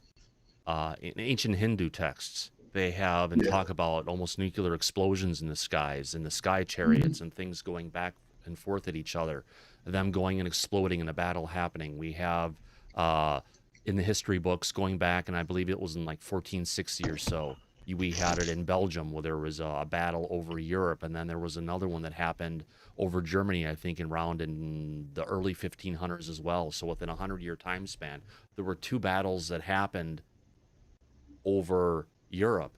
What we haven't had lately is any modern battles between craft going on, which either means one of them became more dominant or they had a treaty that went on that prevents the stuff from going out. And whether it's like countries on the in the world where things are split up, United States, Russia, China, and all the other 148 countries we have out there, I think, maybe there's territories of the earth that maybe they're more dominant in.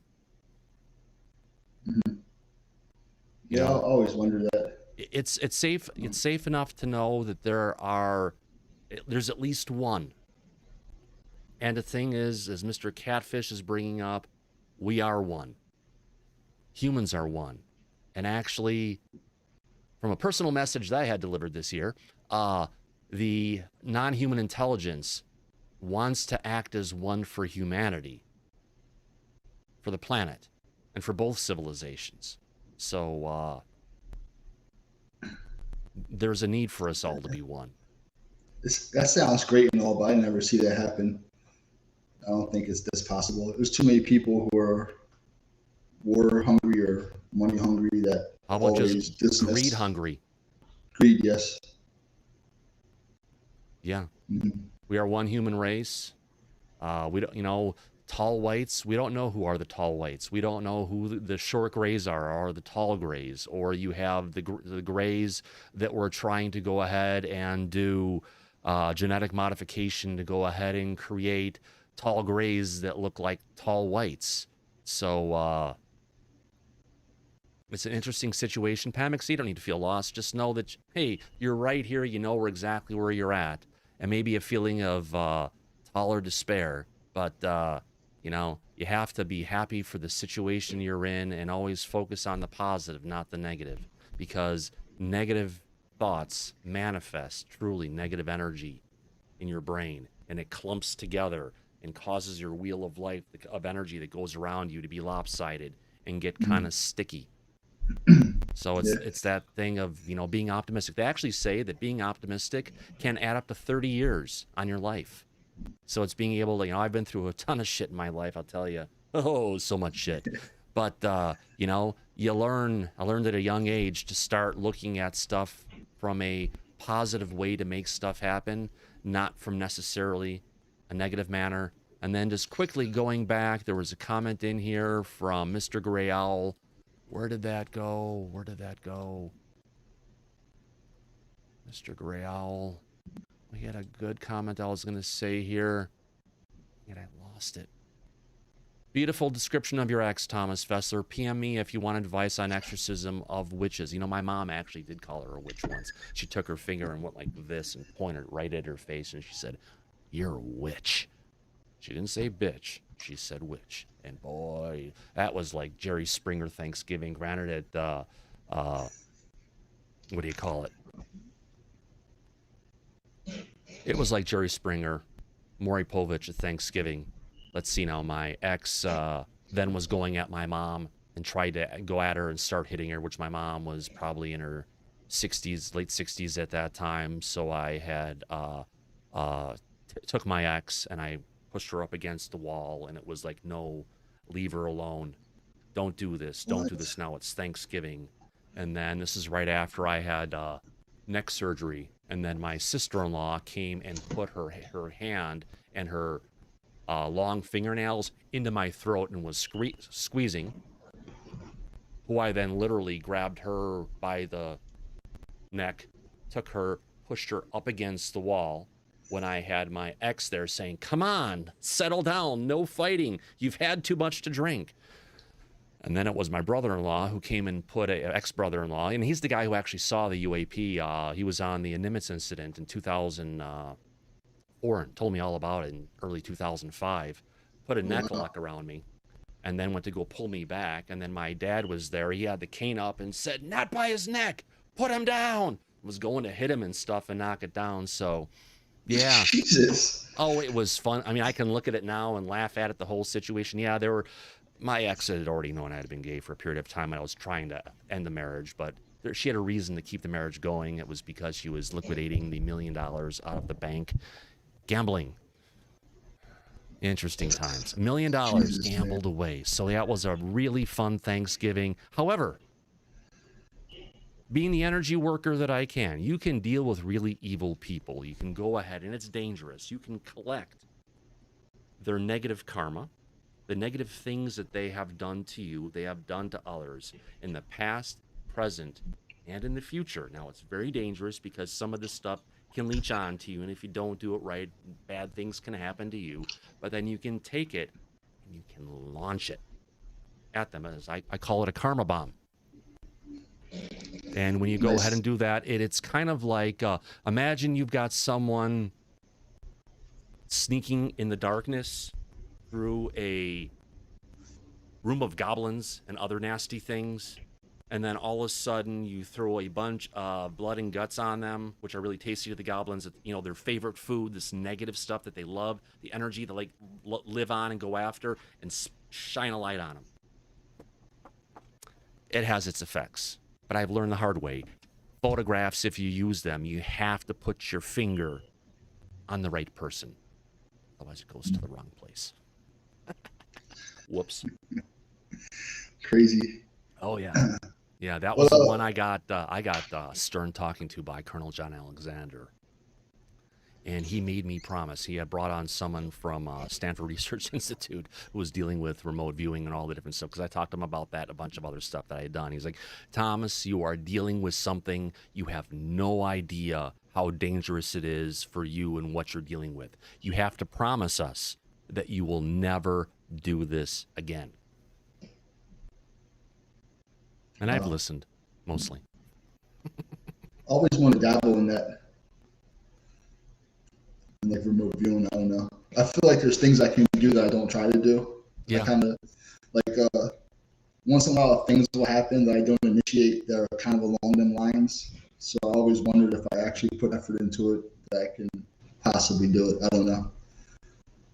But what did you think about the telescope launch today? I slept through it. Congratulations, it made it. We've got 28 days of walking on pins and needles. It's going to navigate past the moon. It's going to go ahead and deploy itself fully over the next 28 days. And then for some reason, the first 6 months of observations, they're not going to release anything for 6 months, which means it's going to start giving them a 6-month time frame to edit out anything they don't want us to see or hear. That makes me think that they have a target in mind. I think they're actually pinpointing something and going for in the first 6 months. Yeah, probably. And they'll get that information back, take out the stuff they don't want us to see, and give us a couple screenshots, like they usually do. But I mean, that's a lot of money to invest in just the possibility of finding something. I think they have an idea of some of the stuff that's out there. That's the most expensive telescope, right? By far. Yeah, $10 billion. You almost look at how much money was put into it. You almost have to say, someone has to call bullshit and say, you know what? I don't believe it. I don't believe that, the original budget was like $1 billion and now we're into it every single year. They almost had to throw the original budget into it again. Oh, we found this mistake we didn't plan for. Oh, we found that mistake. You have to wonder how much of that $10 billion that was spent was actually put towards black budget operations. I'm sure some of it has. I just had an idea. Do you think a telescope going around the moon and not recording the first 6 months, sharing with us, has anything to do with the object the Chinese found on the moon? No, I think it's something separate. I think it's going to be kicking off data for the first 6 months. We're just not going to be getting any of that data shared with people on Earth. What would be great if we could find ways to go ahead and take that data feed, which I'm sure is encrypted, find ways to go ahead and also receive that data, because you got to believe it's not just being received at one particular point on Earth. It could be received anywhere. If there was an opportunity for, if you want to call it, civilian oversight into this, because do you think we can really trust NASA with all the cover-ups and all the things that they've done? Yes, we've got Bill Nelson looking like a senile old man going in and trying to say, yes, these things could be real and we're so excited about it. And it's like, haven't you ever listened? You were an astronaut. You were up on the space shuttle. Unfortunately, not one of the ones that went kaboom, but you were up on the space shuttle. You did do some things in space. You've talked to countless astronauts who have seen things, yet he wants to act like he's surprised, like it's something that he doesn't know. It's probably because he was a senator and they learned how to, scoop, if you want to call it, skunk the truth so well, or being a part of NASA, seeing the data regularly filtered, he just knows it's part of their paradigm and everything. What is it? NASA stands for never a straight answer? Yeah. Yeah, they're a little fishy over there, if you ask me. Yes, they are, absolutely. And actually, what I'm going to do here is I'll just leave it where I'm at now. We're good enough. Some more information coming in from, what is the chat saying the day? Hack the web. I don't think we need to hack. Yeah, hack the web. Let's, Julie Farrell said, see my early advice to Thomas Fessler. Yes, I know I'm supposed to not do negative things. I know I'm supposed to not go ahead and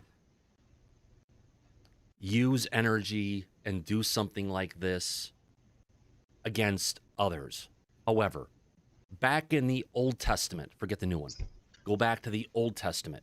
They've talked many times about angels who strike down, those who are necessary.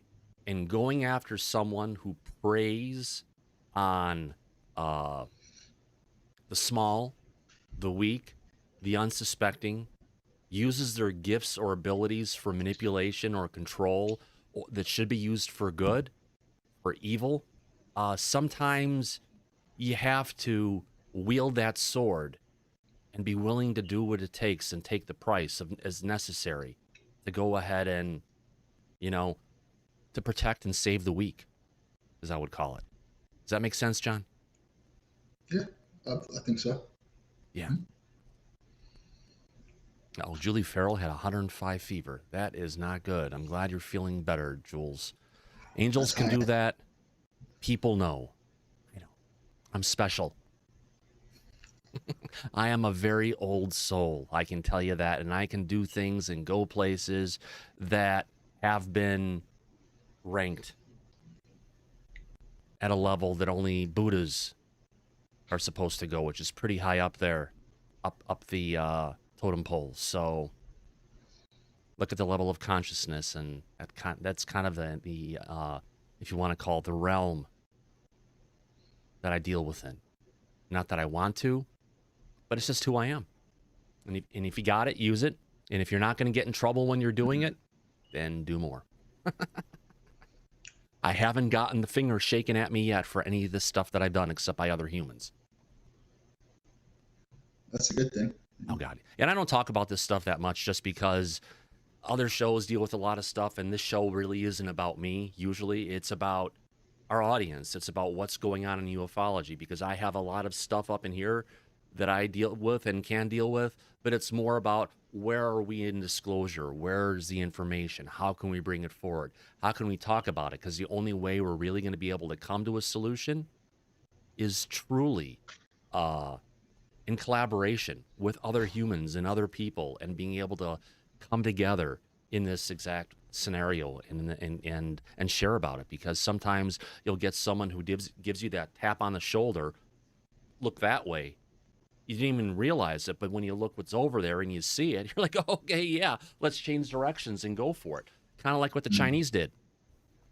They saw you, that you brought up a second ago, John. They saw that square-shaped, look like a hut that's going to take them 2 to 3 months to get to. And what did they do? They said, screw the other shit we're looking for. We're going to take that and make it be our next, point of we're going to go towards. But when you see the stuff that people find regularly on Mars, where it looks like there's a relief and stuff carved into it, which could be just people seeing things, but some of the stuff that they're seeing, when they're seeing different objects and different stuff, NASA acts just like they do in space here. They have complete blinders on, and they don't want to see anything that could potentially be too controversial in the paradigm of Earth. But we got to remember, they're in another planetary paradigm. And we're going to run into things that the people on Earth, whether they like it or not, or they're ready for it, are going to be there. So is it, do you go ahead and just cover your eyes and just act like that it's not there? Or do you actually go ahead and act like a true explorer? And when you see something, stop and say, holy cow, what the heck is this? And even though you're on a mission to go do something, stop that mission temporarily to go find out something, because that thing you're going to look for may turn out to be the honeypot, may turn out to be something that's more important, John. I agree with that. I think people are scared to look into evidence or anything that will change what we know as our history, or something that contradicts what we already believe. Especially with like Egypt and archaeological digs and stuff they find, like they don't want to. Like they want to cement our history as what it is. Like any evidence that contradicts it, I feel like they completely ignore and don't want to deal with, which I think is an issue. The truth's the truth. I don't think you should be able to ignore something or hide something if if it had a possibility of changing what we know. Which I don't know why that's such a fear.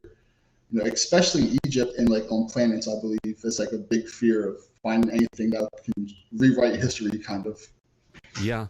It's kind of, I think Lou Elizondo, actually I've heard others go and describe this. There's something called historism, where there is an accepted, which we see this going in archaeology in different places, when they're going and finding things that are monumental, that change the paradigm of what we're looking at and what we're dealing with. From this is what we thought was the accepted timeline, but then you're finding these ancient bits of technology or other things, if you want to call it, remnants of humans that blow out our accepted timeline of when we thought humans were around as modern humans, or we find stuff that's just so far outside of it, they want to cover their eyes, their ears, and silence anybody who brings any of this information forward. And that's the part that stinks. Yes, the Smithsonian is an example. Taylor Latham, they went and did this whenever there were any evidence that found from farmers and different things, and they found evidence of the giants. The Smithsonian would always show up, flash their badges, and take the evidence that was there and lock it back away in the Smithsonian in places where you're never going to see it. It just disappears. Like it disappears forever. Or it's in museums and it's put in the back room on a shelf that they don't want anybody to see it because there's no way to fit it in the exact paradigm. Now, here's the key. rather than just saying this is the accepted model that we're going towards, you start taking all these other pieces and you start building around that timeline. And after you start getting enough evidence, you start seeing what really was potentially at that timeline that happened. So if you take all those things and you hide them away, there's nothing to challenge what like Zahi Hawass had done in Egypt for a long time. He went anything that went away from the accepted timeline of the pyramids being what, 3,000 or 4,000 or 5,000 years old was taken and hidden away. Anything that changed their interpretation of what they were saying the stuff was. He's one of the guys who said, I don't believe in ground penetrating radar. He doesn't believe in these different technologies that we have, yet they're there, and he wants to believe in this historism approach, this timeline that's preset, and anything that could, if you want to call it, break it, he personally tried to go ahead and shut down. Thank God they took talk him out about of that. controlling the narrative, you know? Yeah, it is. They control the narrative of our whole history, pretty much. Yeah, whether we like it or not. Just trying to get some stuff up here as I'm dealing everything in the place. All right. So yeah, interesting to say the least. You think that's why they keep their evidence of extraterrestrial life so secret, because it could change what we know of our history in a way, you know? Well, they have to know. They have to know more than I know. Things like religion and anything in play, and people who have faith in a timeline that might not be exactly there. Figure we've got these old religions that have been around for a while. Now, you can't take the entire book and throw it out and say it's all not right. You got to remember, it was written by man as a form of government and control over man. So there are going to be some sprinklings throughout them that are going to be accurate, but a lot of this stuff is going to be put in a particular spin or direction no matter what they're going to have on it. And that, I'm not trying to go ahead and pull apart any religion or anything to a degree, because if you think about just the expanse of the universe, I think there may be more universes and more dimensions, right? And to say that then there could be a source, a God as you would call it, over it. But to say that at this one point in time, on this one little planet, in this one place, that is the only time and place that there ever was a connection down to this planet, was this one person, this one entity that was there. And anything else that's out there is all wrong, and you're going to go to hell if you don't believe it and prescribe to it. And for me, you know, when I got, 16, 17, 18, around those time, and you just have to look at it, it just, for me, became really evident, based on all the shit that I had been through, that things weren't right. And I actually got probably about 15 or so, maybe a little bit younger, I got this really evil feeling about the Catholic Church. And this is before I had found out, and everyone had found out what they had done. And I just knew it wasn't what the organization was, not what they wanted it to be. And it's still there and everything. But they were so against anyone who's in a non-traditional relationship and casting damnation on them when they were a giant pedophilia organization. You had the sacrament of baptism, of catechism, of first communion, of molestation, and all the other ones that went along with it. And my brother was repeatedly molested as a child by a priest in our local church. So it hits home. And no, he never told me that until before he had died, within a year or so before that. But it's something that's there, something you just get a feeling of. And yes, I've been touched by Spirit of Christ in the past, and I get it. And there is some energy that's there, but there's what's being used to prescribe and put out in his name. It's just wrong. And they could say, you know, Mr. Ian is saying ufology is a religion.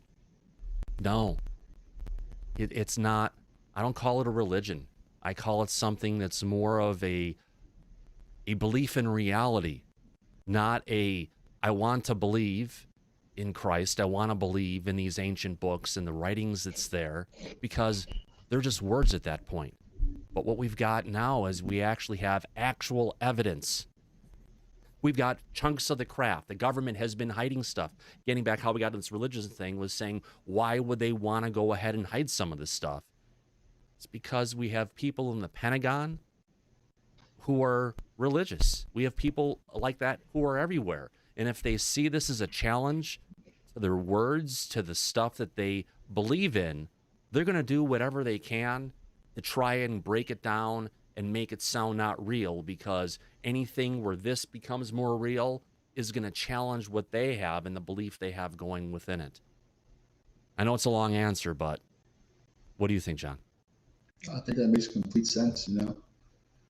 As far as religion, I was never been a religious person. I kind of believe, what was weird is I had a thought in like 3rd grade that aliens created us in the middle of class. I'll never forget that day. I don't know why, but it always stuck in my brain. But I respect people's religions, of course. I don't like churches. I've had some bad experiences at funerals. I hear you. Where one time my best friend took his life. I went to the funeral, and before it even started, they wanted donations, and that just rubbed me the wrong way completely. Like, I'm here to mourn my friend, and you're asking me for money. You know, I think I'm not trying to go down that. Yeah, but that, you know, I gotcha. Churches I'm not a fan of, but religions I respect. Yeah, there's a lot of anything to do with money like that. There's too much money going around, and you see these like reverends, whatever, have like multi-million-dollar houses and 10 cars and lavish stadium-sized churches or whatever. Like, there's no, you don't need all that, man. You just need a simple spot to go pray and talk to your God. You know what I'm saying? Yeah, I hear you. We see that in Rome. We see that in a lot of different places. You've got the mega churches and the mega donors and the people who are behind it. And yes, they have their vets and their 10 cars and their SUVs and everything, and they kind of go towards that way. And this is not meant as any kind of a discussion to go ahead and be negative against any one particular religion or the Catholic Church, but you know, they have. I mean, you hear about what the Catholic Church did up in what do you call it? Up in Canada, and the evidence where they've got thousands of small children who were murdered and buried in unmarked burials, where they were taking these kids that were, if you want to call it, natives of Canada, and locked them away. And along with the, you know, they were basically put in that role by the, you know, Canadian government, the monarchy at that time from the United Kingdom. And they slaughtered thousands of small children. And this is in modern days. We're going back in probably the 50s and 60s. And you just have to scratch your head and you have to think of, yeah, this is one place, but it was, you know, going across the whole country and all these things that were going on. There's something bigger. There's something that we don't understand, that the facts aren't there. Not saying that we're ever going to get the facts, but it doesn't bode well for it. And while there may be some information that could potentially come out of places like the Vatican, where they have the libraries that extend for miles under Rome, that have all these ancient documents and scrolls and everything that could potentially, you know, answer a lot of our questions. A lot of that today is still locked away when it should potentially be open. Yes, the Vatican hides evilness, including its own. Mm-hmm. Yeah, it's like I don't like how they manipulate religion for finance or anything like that. It's just, you know, you don't need a church to pray to your God. That's making millions of dollars. You know? Anytime you take anybody and you put them between yourself and the one source, our God, whatever you want to call it, whatever any religion wants to call it, and you put a human in that role where you pray to them or you're praying with them or through them, you don't need to go through them. There's a connection in consciousness that we have. you know, whether we call it consciousness and spirituality, that's inside every single one of you in this chat, including you as well, Rican. And it's just being able to learn how to tap into that consciousness and how to make that connection. But when you get these individuals who put themselves in the way, that feeling of that connection that you gain, that you think you're gaining through them, they take advantage of it.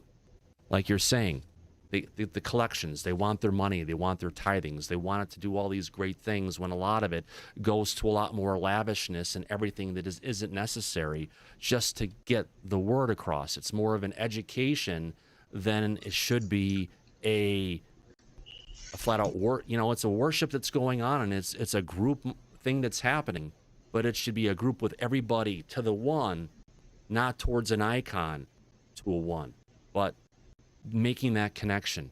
And I tell you, the human consciousness and spirituality is amazing, but you know, it's been well documented what a lot of this stuff can do, going in Buddhism, Hinduism, and starting off with Vishnuism a long time ago. And they talked about the chakra energy system and everything. And I hate to, you know, it's real. You know, this is coming from a guy who was raised Catholic, but I've dealt with all these energy centers. I know how to go ahead and work them and open them up and do the Kundalini and stuff. And it's just not something that just happens. It takes a bunch of work to get there. So anyone who's saying, well, I did this and I had this magical feeling, it's not a Kundalini. I wish it would be that easy just to go ahead and get every single one of your energy centers spinning one by the next to the next while keeping the existing ones going, and then go all the way up to the crown and then open it up and allow the energy to flow. It takes a lot. But thing is, the tools are out there for you, John, or for anybody to go ahead and learn and how to take those steps. And it just comes down to something that it's like, you know, trying to learn how to ride a bike, trying to learn how to program, how to do something that you haven't done before, and just knowing that a lot of times you're going to be getting errors along the way, you're going to wipe out, but you just have to keep on trying on a regular basis, trying to find different techniques until you can finally get that little seed going, and then go from there. How long did it take you to learn these techniques? I went to a civil mind control class, meditation, and I think it was the first class or the second class that I had gone to, that when they taught how to do out of body and they say you're in this situation, you're in a safe place, and I put it by my house. And that when I was visualizing it, I can still see it today. It was in this, in a monotone color of this bright purplish pink. A little bit darker than what you've got going behind there, and that was literally, it was my crown chakra opening, and everything that I was visualizing was with the energy coming from that, and then basically lifting up out of the body, and then floating up past stuff to that initial door that you go through. That second class, I freaking had it down pat from there. And I went to another class after that. Beyond that, I was a kid who learned how to do some great stuff, and I did it every single night. I mean, I had it generally when I was a younger kid. I could go down and be in an out of state, literally shut down my whole body, and then lifting up and out. Before they had within counting down from 100, I'd be in the high 90s, 80s at the most, and I would be off and having a blast. You know, when you can do stuff like that, you fly. You do. You went to a bunch of cool places, saw a bunch of different stuff, and I did get lost once. Went through the wrong door. Felt like it was an eternity to get my way back, and I finally did. I was happy about that one. But it's just learning it and understanding it, seeing all the different signs, and then being able to run with it. Like if I, you know, today, depending on the time of day and everything, I can generally close my eyes, and within a couple seconds or so, I can see the crown chakra there. Not that bright, but it's generally there, and it's already rotating, and it doesn't take much of anything to go ahead and take that and fully bring it up and start exercising it. Wow. I want to look into that stuff. Now do you think because you're an experiencer that this came naturally to you? Like, they came to you quicker than, say, somebody that never had an experience? Do you think that makes a difference in this? I think I'm I different. feel like after my abduction, like a bunch of shit got unlocked. I just don't know what to do with it, you know? I believe you, because my stuff started when I was 5 and went on until I was 8, and it stopped shortly after the time I started going down the path with civil mind control. So it may have gone on since then. I don't have any memories unlocked that show it happening beyond that. It was maybe 8 or 9 at the most that it went on to. But do I feel that what they did in there when they tapped into my quantum consciousness? So I was on the table. I had lights above me. I had a gray down by my feet. And I had another one off to the side down near the end of the table. And I remember that I was screaming in pain, "Stop, I want to go home. Stop, it hurts." And there was another one that was up on my left side. Again, me laying down. And then I remember either something coming in or a hand coming by my head, whether it touched it or not. And from there, I went from that scene to all of a sudden, poof, I'm out of it again. And I'm standing there looking out a window, very peaceful. And the thoughts came into my mind of, it's okay. You haven't left. Relax. You'll be home soon. And after that, poof, I'm then on the ground, and I'm walking around back into the house, coming back in. So the abduction thing is so negative, no matter, at least for me, how I look at it. But I always wondered if they did something to enhance me or to help me. You know, even though the experience is negative, I'm wondering if they maybe did something to actually open you up purposely. Like maybe you're a good candidate for, you know, some of this stuff. I don't know. I've been thinking about that a lot lately because abductions for me, it was a negative experience, but you know, I'm still alive. Yeah. You know what I'm saying? We see it as negative, I think, is because we don't understand what's going on. There's a greater understanding. There's a greater purpose at thing, just like when we're going and we're capturing, you know, wildlife as humans, because we thought we're at the top of the totem pole. And we go and we do our little operations or signatures or different things on them. Uh-oh, what's this coming? Oh, John Music is actually here too. I didn't even see John was here as well. John, I'll bring it in 1 second. Hold on a second here. And we have these things that we're going through, and we just don't completely understand it. So it could be something that is negative, or it could be something that's positive. It's just something we're not quite understanding, I think. So I need to go ahead and actually copy this. And I need to paste. Yeah, because after my abduction, I started seeing everything. Yeah. Like slowly, like every 6 months or like every year, there's always something crazy. Let's see if I can go ahead and change one and not change the other. Give me a second to bring you back, John. I've got another John here. We have 2 Johns, the dueling Johns. We've got John Music is here. 1 second. Let me get Reek in here. Yes, I usually have a different way for going and doing this, but I'm just doing it old school today. What the hell? Till I crash. Come on. There we go. And we've got John Music on the other side. No names.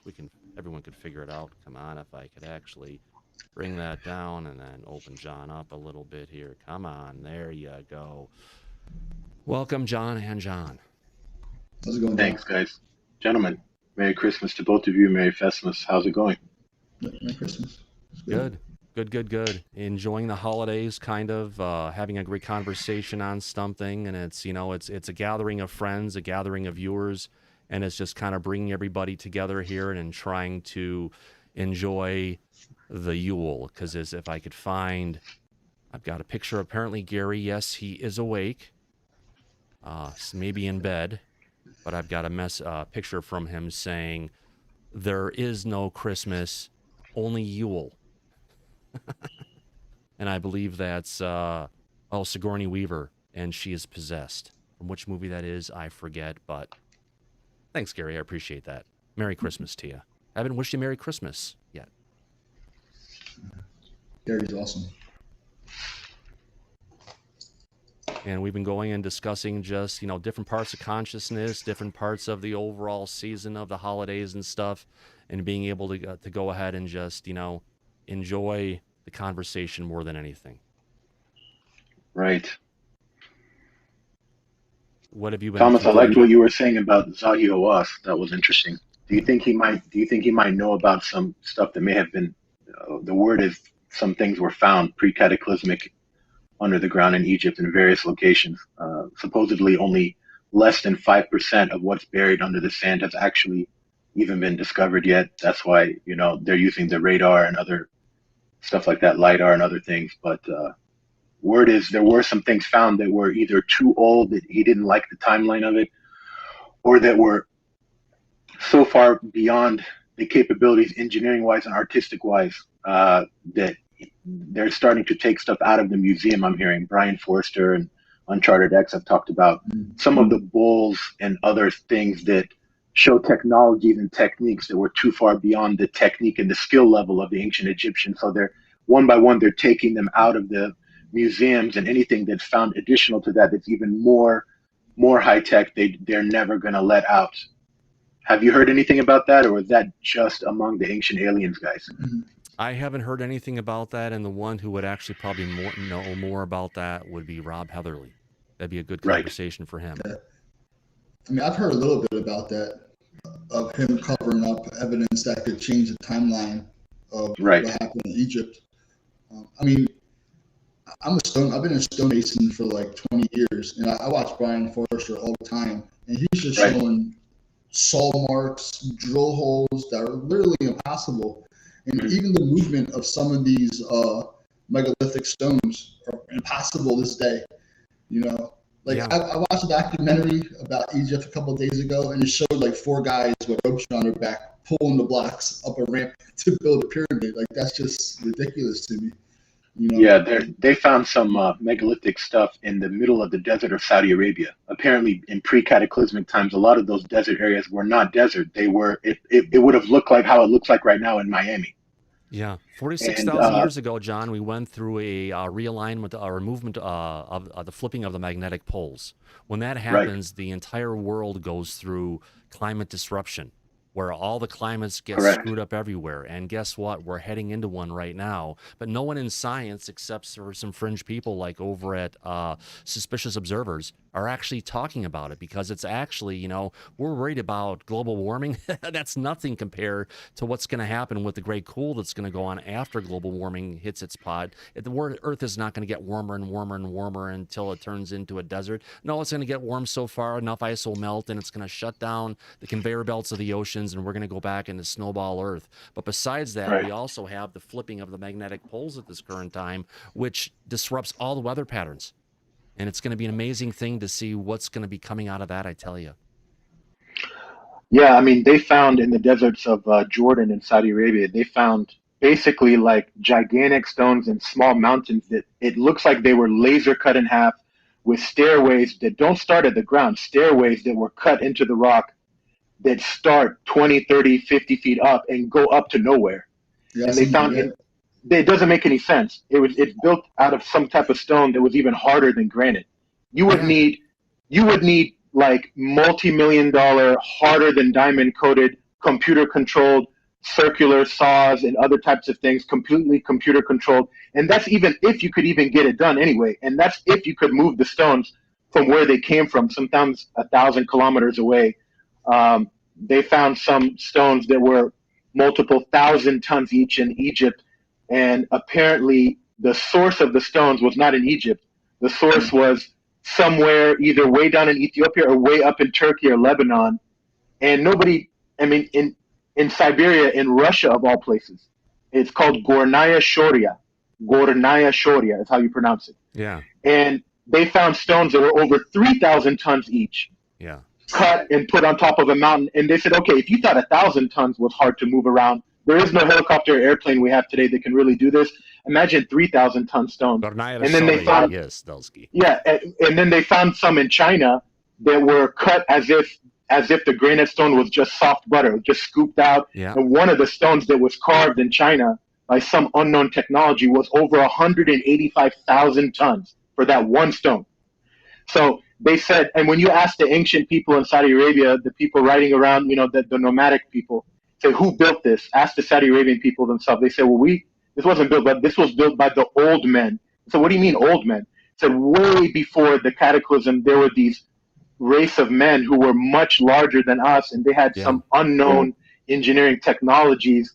And apparently some people came down from the stars, the star people, and gave them the technology and the tools to make this. And they managed these projects. They just were overlooking it while these gigantic men were doing a lot of the labor. But it was managed apparently by aliens or interdimensionals. To bring in here from Kristen Gratt. I got you completely on that, but two things. One is, we'll come back to this in a second. One is they've actually been going and they've been analyzing some of the drill holes, and they've actually found microspherules.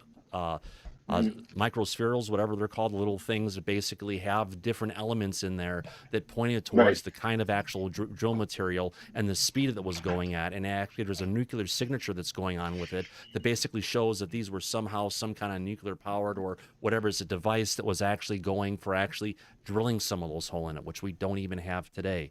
Now, to get back on the whole part with let me bring this up to the top here. Give me a second. And they found balls that were made out of corundum. Corundum is a 9 on the Mohs scale.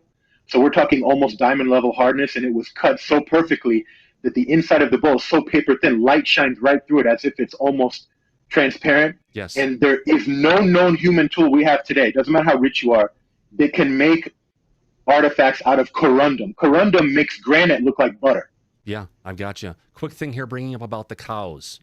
The cows we have are not natural to Earth. They have been selectively bred for generations. It would make sense to monitor them and see how humans are affecting the genome. Well, if you take about cows right now, let's go back to ancient India, where they don't eat cows because cows were holy, right?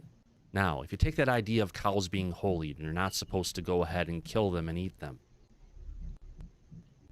Tie that into what we're seeing probably in the U.S. and probably around the world with the cows that are being pulled up potentially and going and, getting all the blood taken out of them, having different parts of the body harvested, and then drop down back to Earth again. What if the initial cows, when they had them, they said they were holy creatures? It's because they reserved them. The humans were supposed to take care of them and not eat them, because they were reserved for the gods. There may be a link going from the ancient Indian traditions to the observations we're seeing with the phenomena, that there aren't a lot of people who are actually going and connecting it, but it's something from, things you have to look at. It's a possibility. Yeah, we need to get somebody who's an expert from India who's an expert in the ancient Vedic texts, get them on the live video panel discussion, because they have a lot to add to this discussion. They're not being brought in to the UFO movement at all yet, and that is unforgivable. They know a lot about the pre-cataclysm stuff. I think a lot of stuff in the religion is probably correct more than others as far as ancient activities, I guess I would say. Right. Also, they have like some of the craziest architecture. The way they carve their temples into the mountains. Yes, right out of the mountain. With that detail, dude, I couldn't imagine doing that with a chisel and a hammer by hand. I can't imagine it being done. Even to this day, I'd love to see someone try to replicate it. Yeah, you can't. There's entire caves cut out of the mountain made out of stone, just as hard as granite. Temple where they cut it out from a mountain and went forward and went down from the top down or from the front back, whatever they did. One mistake, one little mistake, and the whole thing is shot. So they created that entire temple and that entire complex, carved out all those, statues of humans, of these wild animals, and all this different kinds of stuff. And they didn't make one mistake. That's not human, because especially in carving something like that with the tools they would have had at that time, humans make mistakes. It's just natural. Or look at all the statues and all the intricate carvings there are in India. Out of the hardest rock that there is, and it's polished and honed perfectly, and it all is one giant piece of rock. And you look at that, and that, I hate to say it, that's some of the most advanced rock work we have on the planet. Granted, it isn't the giant blocks of like the megaliths that have been smoothed out. The carvings that they did for those sites. That's covered by making blueprints to even do something like that. To have the vision, you know, 'cause you have to have a complete layout before you attempt something like that. You can't just wing it and start digging a hole and have it go from there. Like it has to be like some type of architectural freaking, you know. It's mind blowing. Like a billionaire should try to replicate something, try to build a pyramid again, or try to build one of these temples with modern tools. It'll never happen. Yeah, they took some laser machines down there, not just to the one in Egypt with those boxes that weigh 100 tons, but they went to India, and a lot of the angles inside that were cut out of the mountain are perfect 90-degree angles. And when they did measurements in there with some modern tools, they said whoever did this, it must have been controlled. The whole project must have been controlled by a very advanced computer system, because humans are not capable of doing this. So it was either a non-human or some very advanced computer system with lasers and all sorts of advanced AI-controlled cutting machines that are beyond anything we have. It's ridiculous. I can't say it's impossible, but it happened. But it's the closest thing to impossible there is. Yeah. Hey, Thomas, I gotta run real quick. I'll try to come back later in the chat if I can. Yeah. Thanks for coming in, John. I appreciate it. Yeah, man. I'll try to come back. I'll let you know. Thanks. Take care. See ya. All right. There we go. That worked. Wait, did I turn them off? No, I have them twice. I thought I turned it off. That's chat capture. Yeah. Ah, there we go. Wrong. There's a guy I watch. He has a YouTube channel. He does videos on India. I forget his name. I think his first name is Praveen. Praveen Mohan. Yes. He points out some of the most amazing architectural things I've ever seen with such detail. I don't know how you can do that without making a mistake. Like a chisel is not doing that, or a chisel and a stone hammer, you're not carving anything even close to that. Yeah. You know, it's almost like somehow it was 3D printed into stone, if that makes sense. You know, it's just, I kind of think about it too much because it's so ridiculous to me how that was done back in the past. You can't do that now. There's no way. And we're not looking at stuff because even if we're talking about some of the stuff where you're doing 3D printing, and if you had a fully replicated 3D model, you could get and do this. But this stuff, if it was done on such a micro level of putting this stuff together that, you know, the detail it's there. It's almost like, oh God, it's like it's a level that's well beyond what we're able to do now because there's no step, there's no nothing. It's completely smooth, completely put together. Unless there was a lot of work that would go into smoothing it out. But either if you did that, you would still get uneven portions if it was done by hand. Linda Thompson, it should let you join. May want to try it again. We know it's worked in the past. Having Linda on would be nice. It's been a while since we've seen her. Or heard her. You don't have to join with camera. I wasn't paying attention off to the side where I've got it on a separate monitor for paying attention. So maybe you did join and I did not see it. Either way, it's coming from Rob Heatherly, 1966. Ganya Thuraya is controversial. Oh, I turned off that too, didn't I? There we go. It's controversial, but maybe the oldest megaliths known. Yes, and there probably are a bunch of more megaliths that are under the deserts in Saudi Arabia, that are under the deserts in Iran, Iraq, Syria. Take it into the Sahara Desert. But it's just a matter of getting the right level of equipment in there and being able to go ahead and actually figure it out. Now, Jonathan Horvat is saying some of these are finer than a laser. These weird shapes, more like a hairline fit. Yeah. However they did it, it's well beyond our technology. And the funny part is, let me try and copy this link for you as well, Linda. I'll send you the link in Twitter, Linda. Let's see if it works from there. Yeah, the precision is just immaculate. Maybe the link will work from your Twitter. I'm not sure if it's coming out of YouTube, and that's the problem, but I tried sending it from there as well. You were saying again, Regan? I was saying like the perfection of the work. Like some of these sites where the stones are stacked together and you can't even put a piece of paper through it.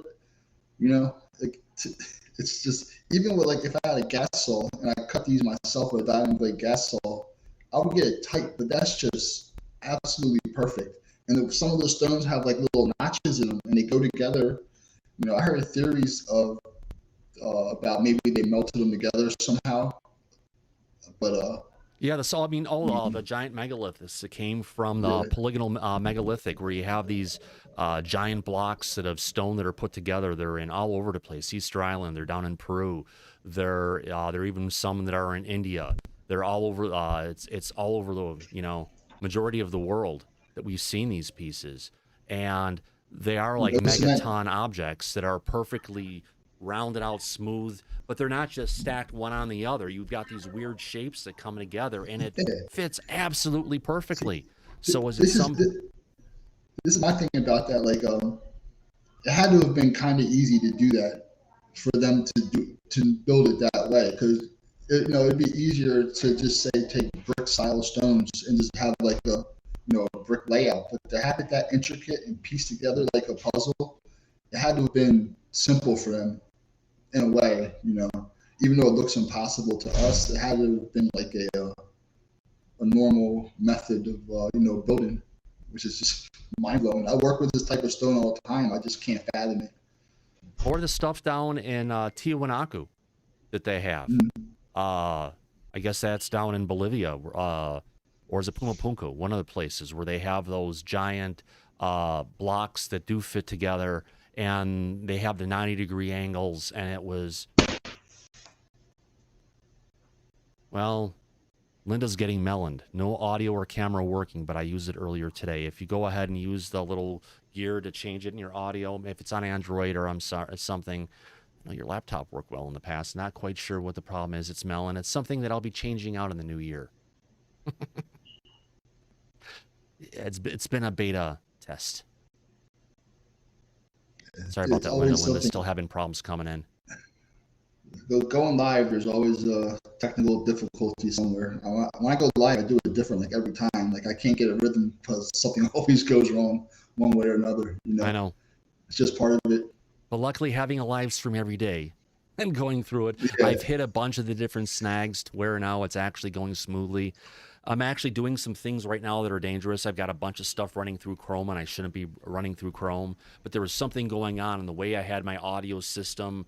I've got an application that I go and use to go ahead and, I don't know if I can show it here, get it small enough, to go ahead and deal with all of my audio hookups, where I can go ahead, and I'll show this to you right on top of your face here. I can go ahead and create an audio a mixed audio source where I can take in a bunch of different sources, flip them on or off, control the levels, and have it be an output that I can go ahead and use for an input into my streaming.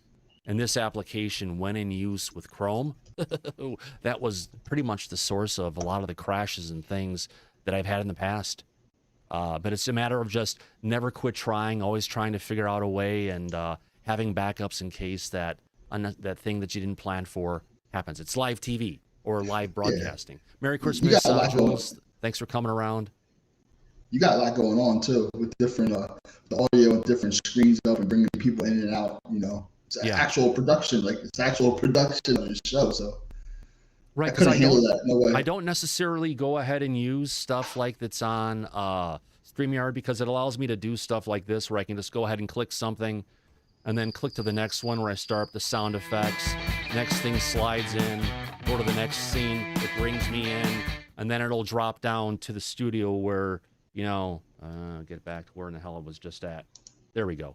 Into the intro studio. I've got the motion and all the kind of stuff going on now, so it's just, little things that you learn throughout time.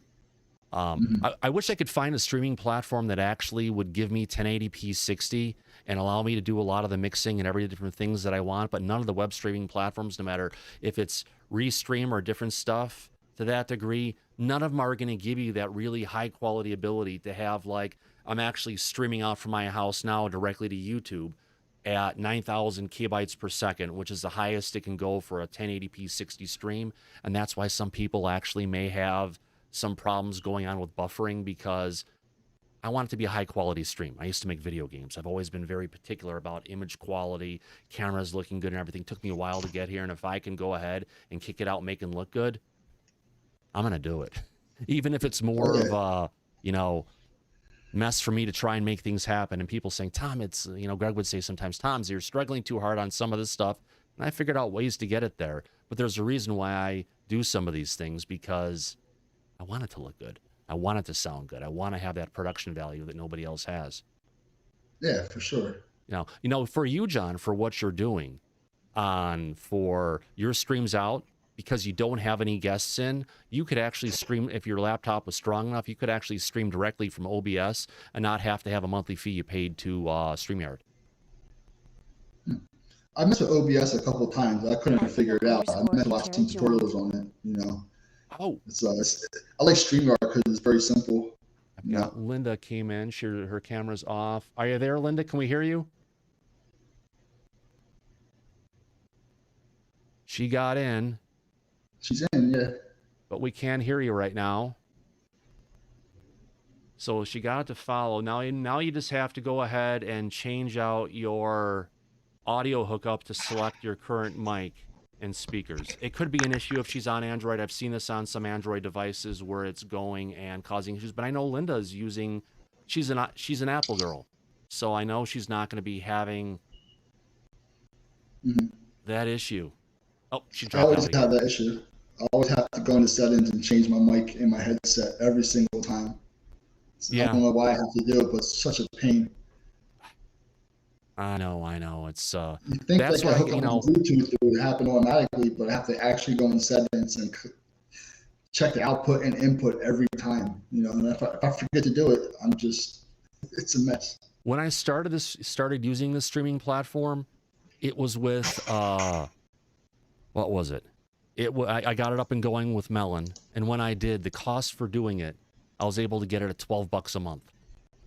$12.50 a month for 1080p streaming, which wasn't that bad compared to the almost the $40 I would have had to go ahead and pay for something like StreamYard, which seems to be what everyone else uses for this stuff. It's just a matter of, well, when my $12.50 a month ticket runs out, I probably won't go ahead and extend with these guys and just jump on StreamYard. But if I figure if I already paid the money, might as well go ahead and just use it for what it's worth. I mean, for 1080p in StreamYard, it's like $40, I think, a month. I know. Which I think is ridiculous. $39 a month if you go ahead and you prepay for a year, which I'll end up going ahead and do when Melon runs out. And I think that's going to be around the April-ish, May-ish time frame. Maybe I'll move across sooner. Depends on what's going on. But it's just, in the meantime, I'll keep on fudging with it here and there and trying to get it to work. How much is streaming in 4K? John, no one gives you the ability to stream in 4K. If I had the camera, I could output in probably 25, and I have a camera to go ahead and do it. I might be able to do it from here because I have a gigabit bandwidth down and up symmetrical, so I could easily go ahead and stream in 4K, but it's just a matter of getting everything set up for it and then having on the platform that can handle it. 2K, I could go ahead and do that. Anyone who's doing 2K streaming coming from like Kirk Jamal, it's not from any standard streaming service. That's coming from, he's doing a broadcast directly from his machine using something like OBS. Yeah, we're talking about the technology a bit here, but sometimes we do that because, hey, we're just talking about the technology and things that are, you know, what's going on in the ancient technology that, you know, our ancients used. Advocate for UFO disclosure back to the granite was saying you can carve granite with flint, but you can't carve millions of tons of granite with flint in a reasonable amount of time. Very well said. And especially to the detail.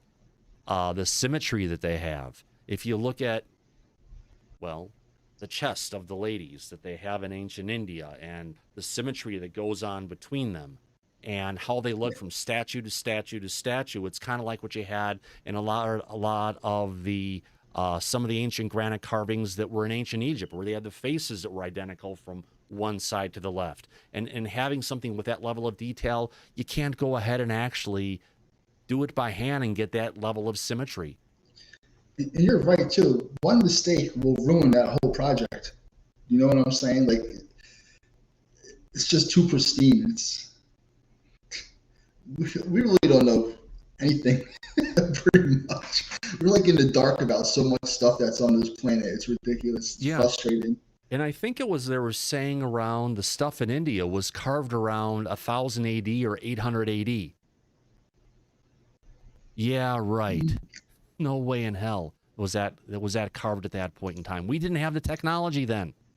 When the British came in and took over and put the monarchy in control over India, that technology, they didn't have that technology, because if they did, the British government would have had it back then. So, you know, again, it's people in that historism approach where they're trying to take that timeline and make it fit and work into where stuff is at. What do you think is more likely, that there was intelligent humans way back in the past, like we are now, that got wiped out, or extraterrestrials came down and helped us build this stuff? Which one do you think is probably more plausible? So I'm like stuck in the middle. The humans that were alive during that time did not make it themselves. There's just no way. You know, I know that. Just you look at it, and it's probably, if they were to survive that long and create something that intense in the time frame that they actually did, we have to look at it from the perspective that they probably were smart enough to and figure out a way to go ahead and survive a cataclysm, because cataclysms have been going on this planet for a very long period of time. And what we're talking about is a civilization that had the intelligence and the wherewithal to go ahead and find a way to be able to create a shelter to get down to that spot. Like we have all those ancient civilizations that were like carved into the face of cliffs or put down underneath, you know, deep underneath, you know, the ground. They weren't going there to hide from other invaders. Chances are they built those things either to go and survive a cataclysm, or they were created after a cataclysm, because after it happened, there was no more lumber, there were no more things up, but maybe they still had some of the rock carving tools that they were able to use to go ahead and create this stuff. Yeah, I think the humans stumbled upon these structures. I really don't think they made, especially the pyramids. Like, I think the Egyptians just stumbled upon the pyramids and the Sphinx and set up shop because it was such an amazing place. They re-inhabited ancient sites. If you look at what we have down in Central America, all the old pyramids and stuff we have down there, before the Incas and the Aztecs, there were pyramids that were already there that they went and they just rebuilt and put stuff on top of to go ahead and make it their own. And we have to figure that in Egypt as well, that we're probably looking at civilizations that go back 20, 30,000 years, not 2,000 or 3,000 or 5,000 years. They're thinking that some of the time frame for Atlantis may go back 50 or 60,000 years at least. Case in point, you have the ancient artifacts that they found in Turkey that look like they came in from the ones that came in from Turkey that looked like it was the treasure cache coming from Nefertiti. They've been very quiet on that since it was initially discovered and the pictures got out and everything. The artifacts that were in there dated to be over 12,500 years old, which takes any of the time frame from anything we're getting from Egypt, where they have statues that are similar to that, and throws it at a much, much deeper, longer time frame. But it's to map to the timeline. Didn't the Bible say we're like, humanity was something, the earth was created like 8,000 years ago? Didn't mention anything about dinosaurs, and you can see it's from a certain point in time when they're trying to go ahead and bring things forward to create that historism timeline.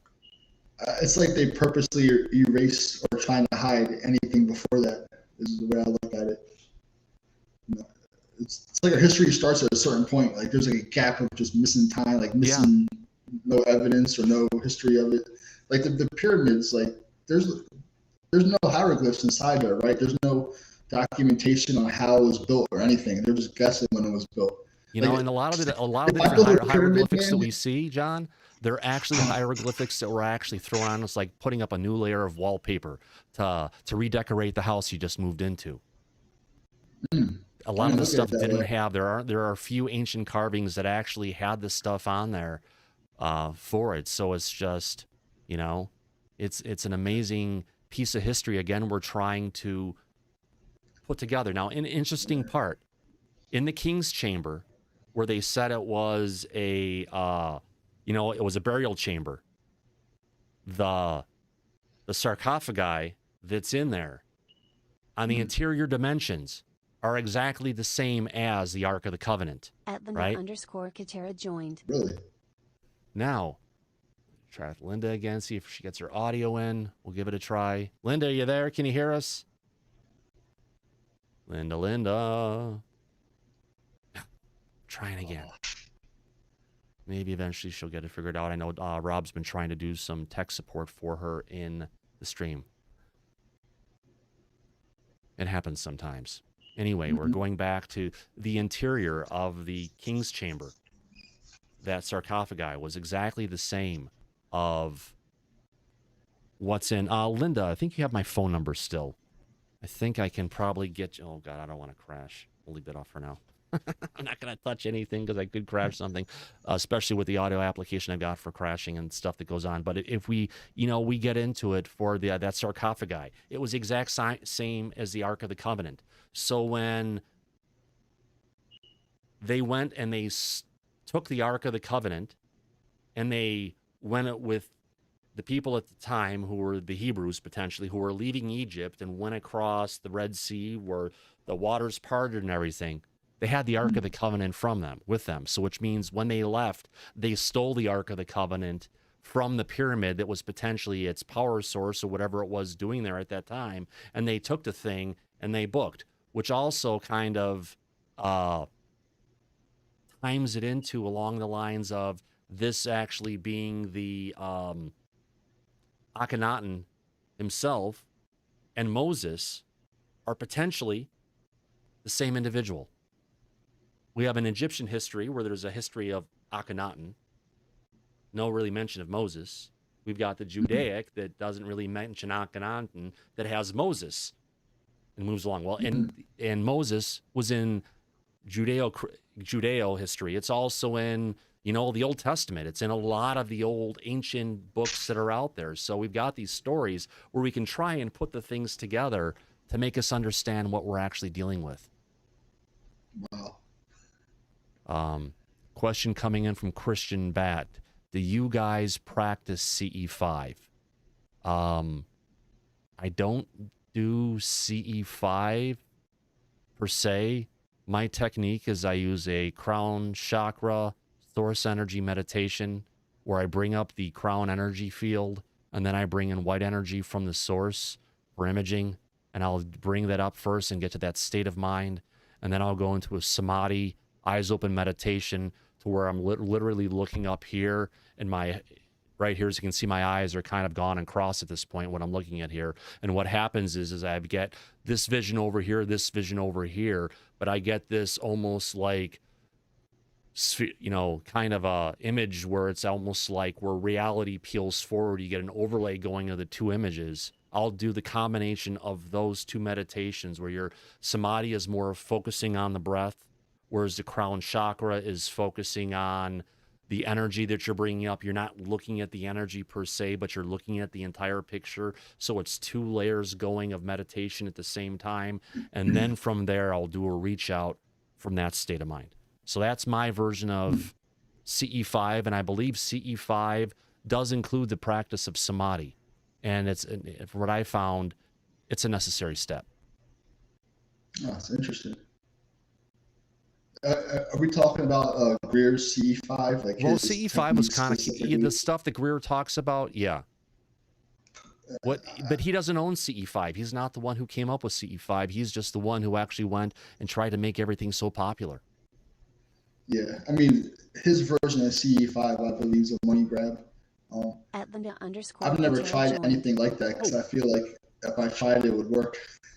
So We I got never Linda tried. in. She's showing She's her in? picture on camera. I'm gonna bring you out, Linda. I'm gonna get you set up here. Linda, Awesome. welcome. Hi. Hi, Linda. Merry Christmas. Long time no see. Let me get both of you guys in here really quick. I can just go ahead and fix this quick and easy. This is just me doing my. There we go. There's John. We've got Linda. That was easy. Oh, man. Welcome. Hi. Thanks for coming in. Happy holidays. Happy holidays to y'all. The Chrome setting, for whatever reason, had the camera and the audio turned off. So it took me forever to figure that out. Nice. Happens to me all the time on my Windows.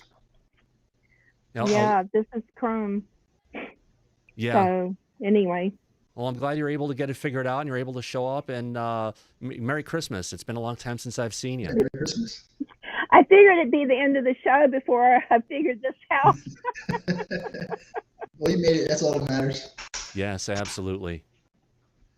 Yeah, it's been a while since we've actually had a chance to talk. We used to do the Phenomena a while ago, and it was always such a great time that we had to spend together. I mean, you're such an amazing person, and the kind of research that you do and that you bring forward is, I'm very, very thankful for as someone who's involved in this, to have people out there who are, have this kind of advanced knowledge that you have. You are truly a gem in this industry. And it's sad that we've got some people out there trying to say that the older people who have been in this for a while need to move aside for the younger people. But it's like the younger people that I'm seeing don't have the pedigree or the experience that you bring forward, Linda. Or the right intentions, too. Well, I appreciate that. I do get frustrated when some of these have no idea who major people in the field are. And, it's like, who are they? And oh my gosh. But so anyway, yeah, I appreciate it. Yeah. So now that the embargo, it seems, on the media has somewhat been lifted, I guess we'll start hearing from reporters again. So, yeah, I've had reporters from time to time ask me to do research for them. So, hopefully these guys will be wanting to learn more about it. Well, it sounds like they're reaching out to the right kind of person to help try and figure out what kind of angle they should take on it. Because, I think some reporters in Washington or New York who you may be working with, and having them reach out to people like you, where you've actually been doing the research, you're connected with it, you know a bunch of the different ufologists and other researchers out there. You have the connections that they would actually die for. So we're getting away from the situation where we're going and just seeing, producers winging it for a news story. And it's actually in the written media, at least, they're trying to do the proper level of coverage. I'm glad to hear that. Right.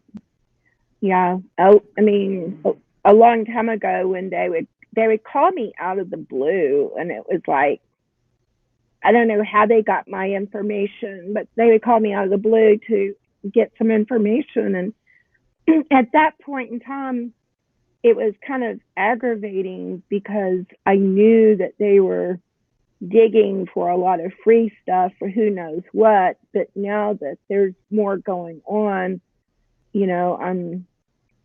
I'm helping people who do contact me like that. That's awesome.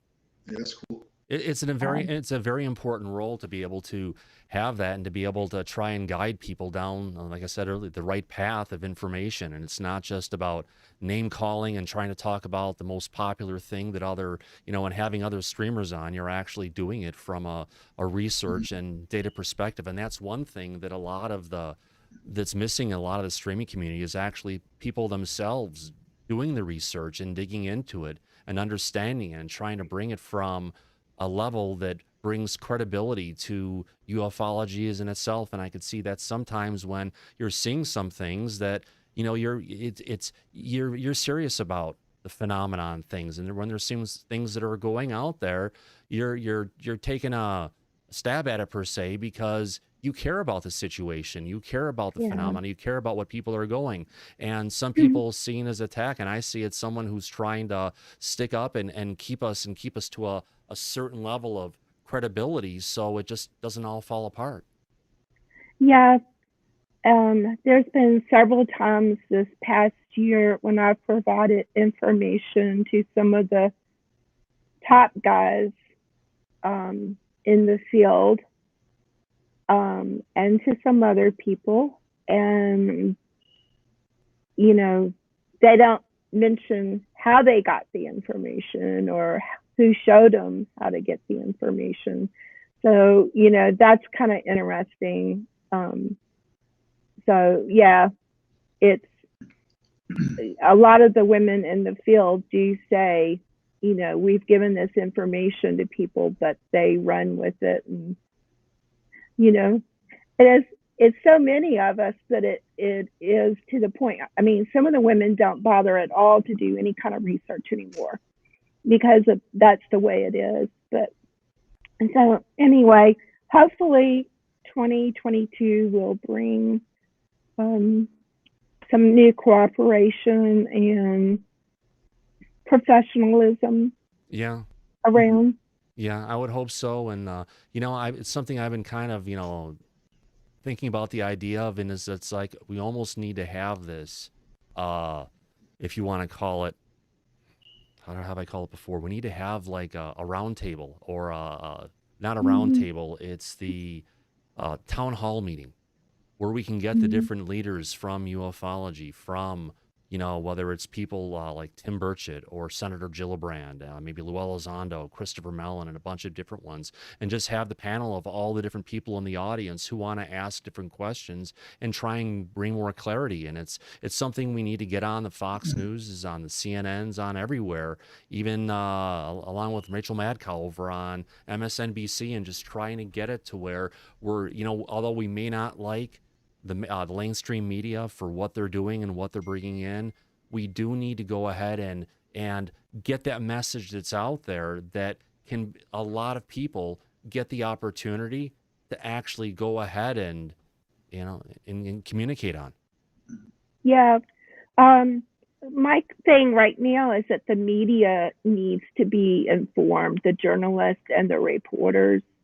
And I contacted somebody that I've worked closely with in the past at Skyfort and asked them, you know, are y'all going to do anything with educating these reporters and journalists? And I've heard nothing. And this was somebody who worked closely with me on some of the stuff in the past. So I thought that was kind of odd. Yes. Yeah. I do have a Christmas message from Gary that just came in on the back channel. Please tell Linda, sending my love and Merry Christmas. Thank you. I appreciate Gary. Absolutely, yes. He was, you know, actually, he took it kind of hard and to heart when there was some people going and, you know, not saying the nicest things and going against you here in our chat, and it kind of enraged him a bit, which I think a lot of people are going to give him the Academy Award for the year. But I appreciate what he did for sticking up for both you and for Regan and for God, what's her name again? With the green hearts and frogs. Brandy. Yes. Brandy, yes. Yeah. He texted me afterwards and said, I apologize for the way I outburst, and it was like, well, he had a good heart. Oh yeah, that was a bit shocking on me. I'm just like, then he vanished from the thing and the whole screen changed, and I'm just like, Do you know what's funny? If you go back to that show and take a screenshot of after he said what he said and look at everybody's faces in the boxes.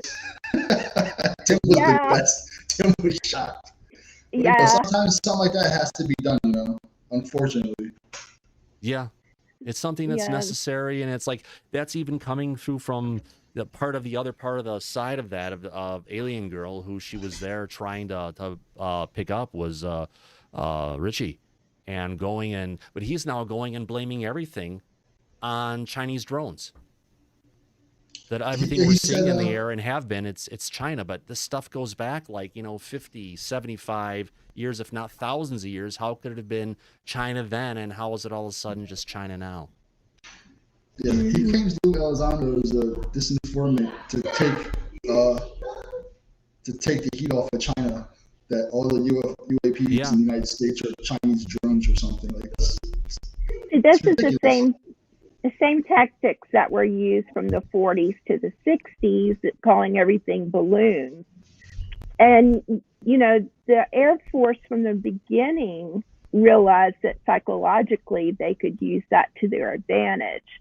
And people don't understand, they've just transferred the whole thing over to drones now.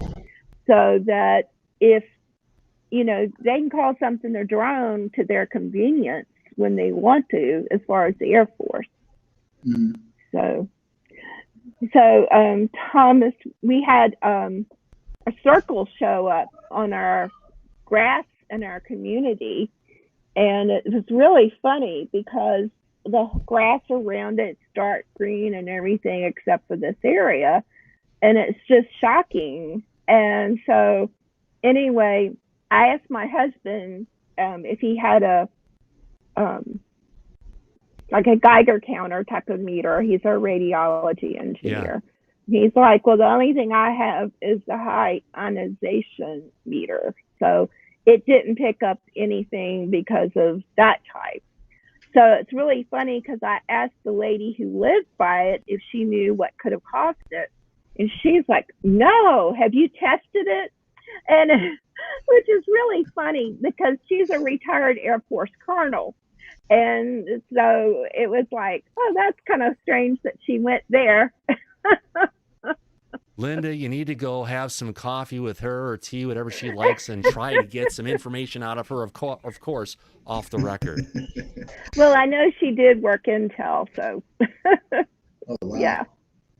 So I thought that was interesting. So anyway. Well, she must have been used to going and having things tested, apparently, when they saw stuff. Well, the thing is, I haven't talked to her, telling her I do this. Of course, she was intel, so who knows what she knows. But anyway, I thought that was funny that the first thing that she said was, "Have you tested it?" Nice. Yeah. So did it melt out the snow? We haven't had snow. It was in the 70s today. Oh, nice. Yeah. So Central Virginia had 70s. Yeah. Yeah. Nice. Yeah. Nice. Virginia. The land of Joe Manchin, right? No. He's in West Virginia, That's right? West Virginia. Oh, sorry. Close though, but no cigar.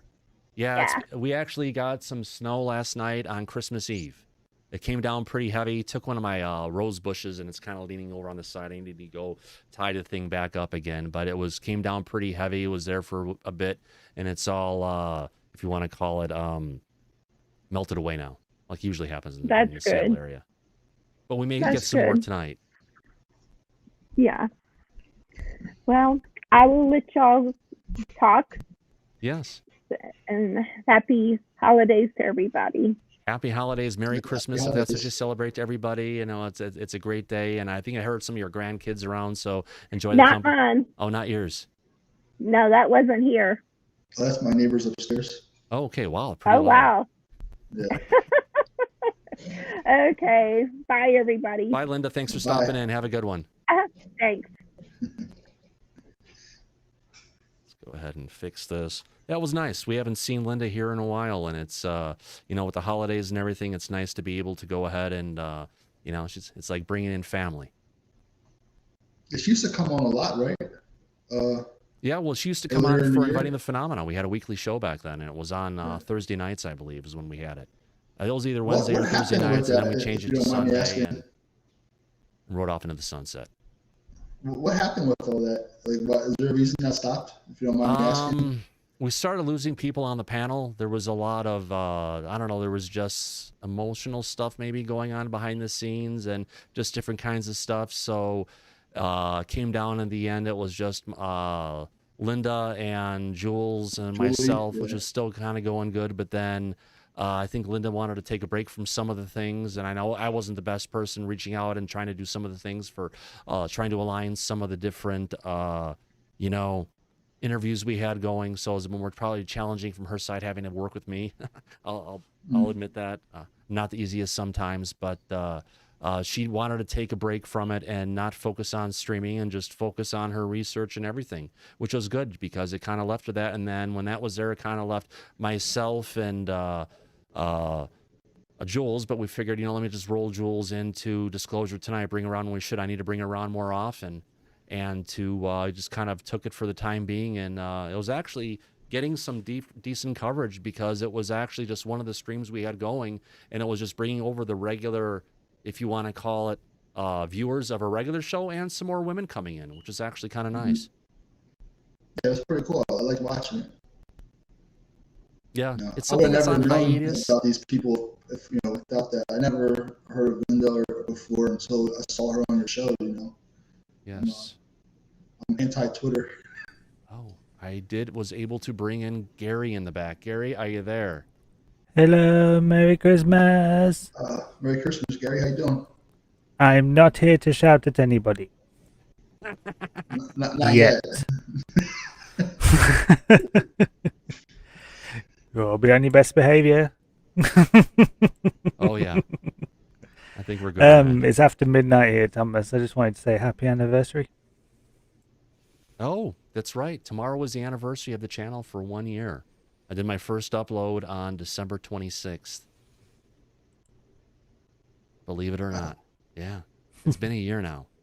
Granted, I started the channel, and then I let it sit until UFO Man blew up completely, and it was like I took a couple weeks off from that. And then I started up, and I think, John, you were on some of my first streams and as a guest and different stuff and hung out. We're talking about it. That's when he had the show UAP Quantum Consciousness. That was a long name. I remember watching UFO Man a few times. I wasn't really into that show, to be honest. Yeah. I just wasn't feeling that guy for some reason.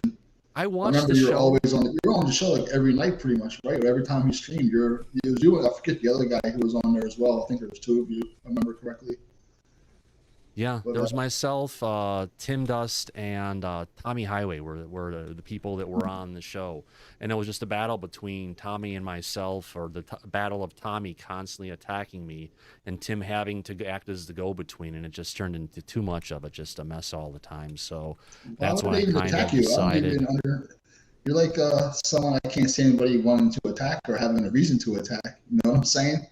I was quoted as being unprofessional.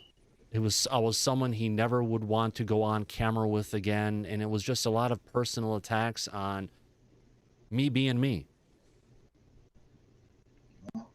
Yeah, we did have some fun here or there with the face changes and stuff like that was going on, but when that happened, it was so bad they had to go and delete the episode rather than just going and editing out the one little part that they didn't like because they thought it was horrible, that I actually put a cat on my head for a split second. Tim was laughing his ass off. But you gotta have fun with this stuff sometimes, man. Like, it all can't be depressing, and you know what I'm saying. You gotta have a laugh talking about this stuff once in a while. It can't all be serious, you know. It's part of your personality anyway. Like, yeah, it is. It's just me being myself. I'm not trying to be someone who I am. I'm not. This is the person who I am on the channel. Even probably a little bit more on late night update, where I'm a little bit more joking and stuff. That's even me a little bit more, but. Yeah, Gary can tell you. Gary, am I pretty much the same guy off stream that I am on stream? Yep, just as annoying. Yep. And guess what, everyone? We have sound issues even when we're not live. Because Thomas doesn't understand that a microphone needs to be near your mouth when you are speaking.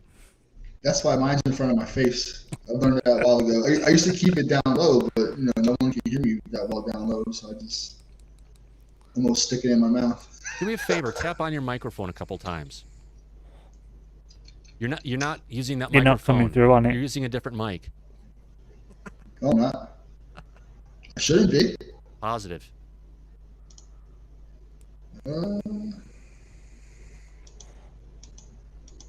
Because I know what your mic sounds like, and this is a bit more echoey, like you're getting the mic from your laptop or something. Sound different? It sounds a bit different. What the fuck? It was picking up through my camera the whole time. Yeah. That's what I'm talking about. I always have these issues.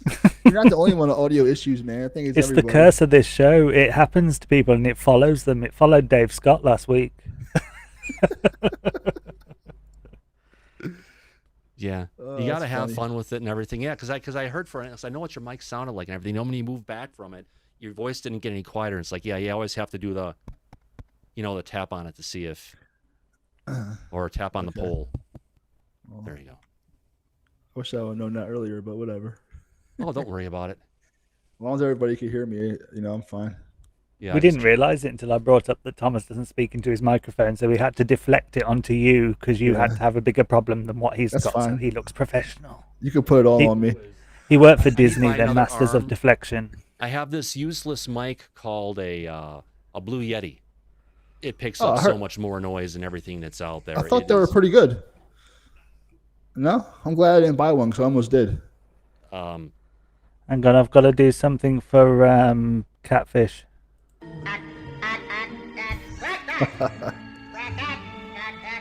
I need to watch that again soon. That's a great movie. if you have Netflix, it's actually on Netflix now.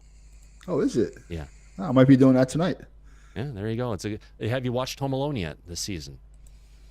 I've watched it so many times I can't. And if I do watch it, I just fast forward to the good parts. Yeah, that's about 40 minutes into the movie. That's when the actual thing. Hey, No, look, he doesn't actually he's Home start Alone. attacking them until an hour into it. Dude, what's the tall guy's name? He's hilarious in that movie. Just the way he screams. I forget his name. Marv and who? Marv, Marv, the tall guy. Dude, he's so great in that movie. And especially, I think when he's in the basement. I forget what happens. He gets hit in the face with a hot bucket or something. I don't know, but the way he Iron, screams, isn't it? Iron, yeah. It's hilarious. Even Bob showed up. Merry Christmas, Bob, to you and Barbie and Ken. And you know Hi, what? Bob, and all actually- the other Bobs. Bob actually showed up last night at what do you call it? A spaced out radio, and I helped coach him, and he didn't get kicked out of it, or if not kicked I out. know, he right? didn't When I get was watching it back, silenced. I was like, he's been unblocked. Congratulations. It's like, Bob, be careful. He's like, okay. It's a Christmas miracle.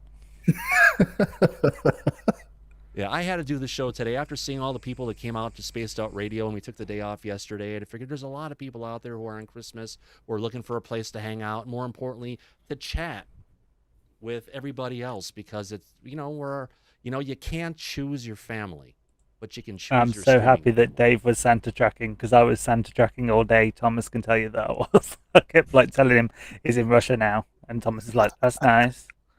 Hey, Yeah, but he's at in least I got Belgium to now. run out That's and nice. see Rudolph's nose up in, seeing the eye turning that red in the clouds off in the distance.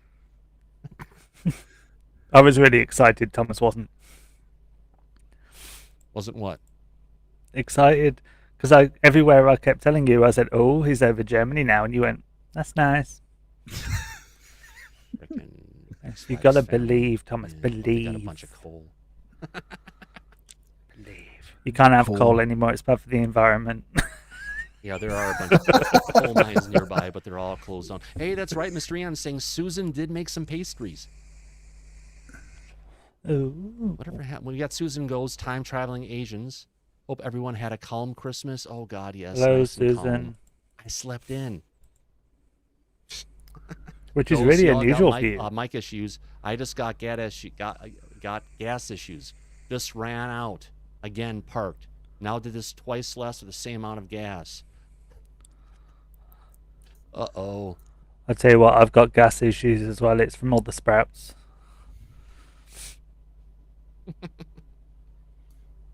Oh, that the Christmas video you put together, where you got Rican looking at the mic, and then he hears something and turns his head. There was a fart behind him from a ghost. I couldn't help that. I'm so sorry. It made me laugh so much. I had to leave it in. That was funny. Yeah. Yeah. Sometimes I'll sit here. I'll feel things like blow on me or blow in my ear or touch my neck or. Now you know what it is. I enhanced the audio. Just went up my shirt.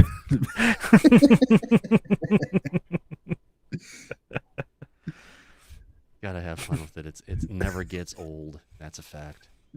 We never. I guess we do get old, but then at least I don't look as old as I really am. Thank God on that one. So I've always promised myself I'd never lower myself to fart jokes, but yet though the two in that video just kill me. The Rican one and the bit from Meet Me in St. Louis. It's the way she looks at the camera when it happens. That was another one of the Christmas movies we got to watch. We did. What was that? Meet Me in St. Louis. No, I've never seen that. And neither did I. But apparently it's something Gary watches every year. I watch it every year. Something fun to say the least. And you said earlier on we watched Black Friday. It was Black Christmas we watched. Oh, that's right. Thanks for correcting me on that. I knew it was black something. I wouldn't have slept if I hadn't have corrected you. And my nightmares, and I did figure out, Gary, you know, when we got to hear the recording of me saying those nasty things to my ex-wife, that's when I try to talk in my dreams, and I'm trying to talk, it comes out screwed up like that. So that is literally me and my consciousness connecting back into the dream, and I am voicing and saying things coming through. You're Billy from Black Christmas.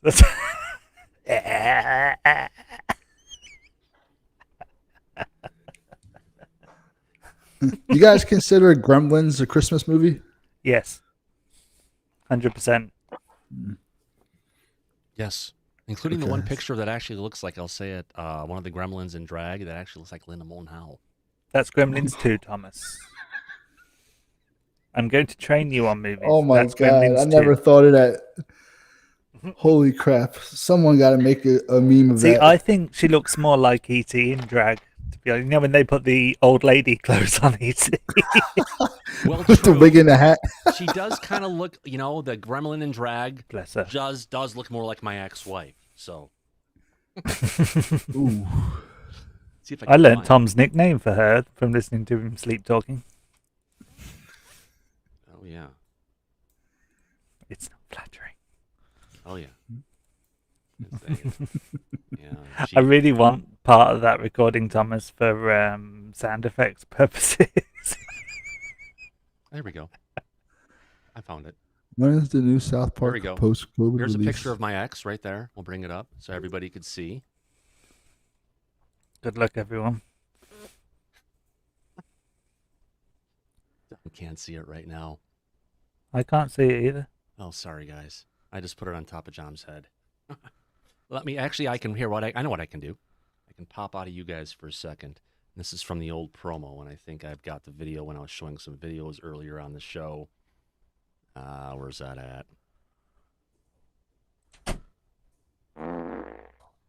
There we go.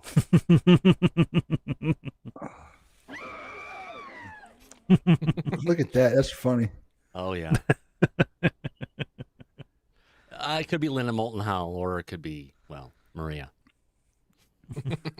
How do you solve a problem like Maria? The mouth is pretty spot on for Linda Moulton Howe. Yeah, it is. Oh, bless her. I tried to contact her 3 times. I never heard back from her. That was like last year. I gave up. She was promoting some guy who had a video of like 2 orbs, well 3 orbs, but 2 looked fake and 1 looked real. He was on the news. He was on Coast to Coast, and I was like, 3 orbs?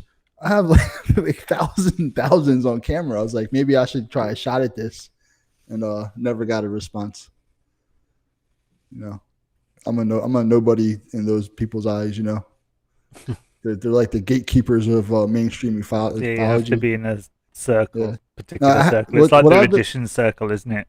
What I was told, I have to be an author and I have to have a legitimate website for these people to even talk to me, which I have no interest in doing either one, so they can all go F themselves, pretty much. Yeah, I'm not going All to jump about through self-promotion. And I didn't want to be anybody like them. I just wanted them to look at what I had. That's all I ever wanted. I can't even get that, so whatever.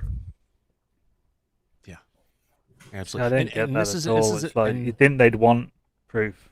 Yeah. And this isn't me trying to be mean or anything. It's just sometimes you see pictures of things and it just reminds you of stuff. And I've seen that with a lot of people on TV, people's on streams and everything. God, I actually have a picture here somewhere of someone who actually looks, oh, here we go. Is this it? Come on, is it right there? Yeah. Oh, here we go. This is someone who I saw when I looked at that. At first, I thought it was Tim. You know, Tim Senor? And you're going to see the face, but the guy has hair and is much older. But if you look at it, it looks like it could be one of Tim's relatives. I don't know who the hell it was, but it was someone on Twitter. Let me get back to that one again. Here we go. I can't see it. Oh, you can't see it. Can you see it? No, I can't see Tim in that. I can see the picture, but I don't think it looks like him personally. I think right in here, that spot right there, if I were to go ahead and take that out of it and crop it down, I don't know, for some reason I see it. No, Tim's got a sort of happy look, happy face. He has happy eyes. That guy looks like he's going to stab you. With a sharpened candy cane. Oh, let's go ahead and go back again. Maybe I could be wrong on that one. When I grow my hair out long, everyone says I look like the one guy from Impractical Jokers. Like, even in public, I had a woman one time. I was out on a date, and she came up to me crying, asking for my autograph. I'm like, I'm not him. And she's like, yes, you are. I know you are. I was like, what are you doing here? Like, what are you doing? Like you wouldn't know that whether you were him or not. Yeah, she was like, I never met a famous person before. I was like, I'm not him. And she's like, yes, you are. And my girlfriend's just staring at me. I'm like, what do you want me to do? She got pissed, my girlfriend at the time. It wasn't my fault. Yeah. Yeah. Well, I guess it's sometimes you see things that are there, sometimes you're not. But sometimes it's just you can actually Austin Kovacs, oh my God, I can see it now that you say that. You look like him right now a bit. So someone else is agreeing with you, kind of like the person as well. Bartenders at restaurants, everywhere I would go, my hair's like really long and slicked back, and I grow my beard out a little longer. Mm-hmm. Like, they don't ask me, they don't say I look like him. They're like, you're him. I'm like, one time was cool though. I was at a bar and like 6 or 7 like hot waitresses came up like, oh my God, you look just like him. So I accepted the I accepted it at that point, but it's funny, man. Yeah. Who's the guy in National Treasure again? Nicolas Cage. Nicolas Yeah, Cage. people had said a while ago I look like a Nicolas Cage. I'm like, no, I don't. I love that movie, by the way. No, you don't have the manic eyes for Nicolas Cage. I've been practicing the Rudy Giuliani bug your eyes out. Dude, don't practice too hard. They might pop out, man. No, what happens if you do something too hard and you want to raise your eyebrow on one side, they actually get stuck on me, and I'll have one eyebrow that kind of looks up like I've gotten freaking Botox and it was a bad shot of it. I look like Jonah Ray. Yeah. The guy who took over This Mystery actually, Science Theater. This little incarnation I created of Gary is actually pretty on model. It's pretty close. No answer from Gary on that one. Nah. Oh, it looks my just hair's like never it. that tidy. Tom, someone's asking you to do your weatherman. I don't know what that means. Do my weatherman? I know that's Grey Owl without even looking. What weatherman? Yeah, it was Grey Owl, of course. You nailed it. I'm not sure what he means by my weatherman. I guess I could bring in, say, as we go ahead and take a look at some UAP here coming in from the west. We've got a motion of the UAP coming across, moving in. But wait, there's more. We have another UAP coming in from the other side. It looks like we're going to have a convergence zone of UAP happening here really shortly. Weatherman, I guess. I guess, man. Did a good job. I guess that's what he wanted. Standing and talking about the UAP moving across as a giant weather stream kind of going in. Or maybe he he wants meant you in a tight dress pointing at low-bearing clouds. Maybe he meant a Rain Man, possibly. I don't know if we could get away with that. Probably get flagged. It's more of a hangout for talking about stuff, and we've actually talked about a bunch of cool stuff here today, John. And just it's almost like friends hanging out with family. It's like I think it was Thanksgiving. Gary put me in the idea to go ahead and he wanted to partake and share Thanksgiving to go ahead. So I and slept through spend it the with first him. 4 So hours. This past Thanksgiving, right? Yeah, when I did all the cooking and stuff, it was Gary's Yeah, idea. dude, actually, that was but awesome. Then, It was my idea. Yeah, I'm glad you all cooking was enjoyed it. done. I was asleep. It made me hungry though. I went and got more leftovers after that. I ate know way too it was much a food. nightmare. I had to watch it in bits, or I sort of like never left the house anymore because I'd be too big to get out the front door.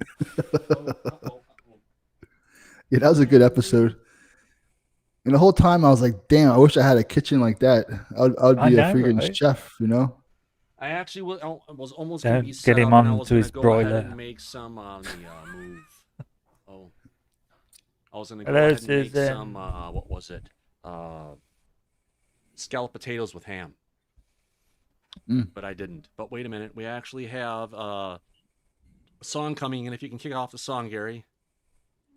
Oh God, yeah, I forgot I'm working on that shit. It's Christmas Day, Mr. Scrooge.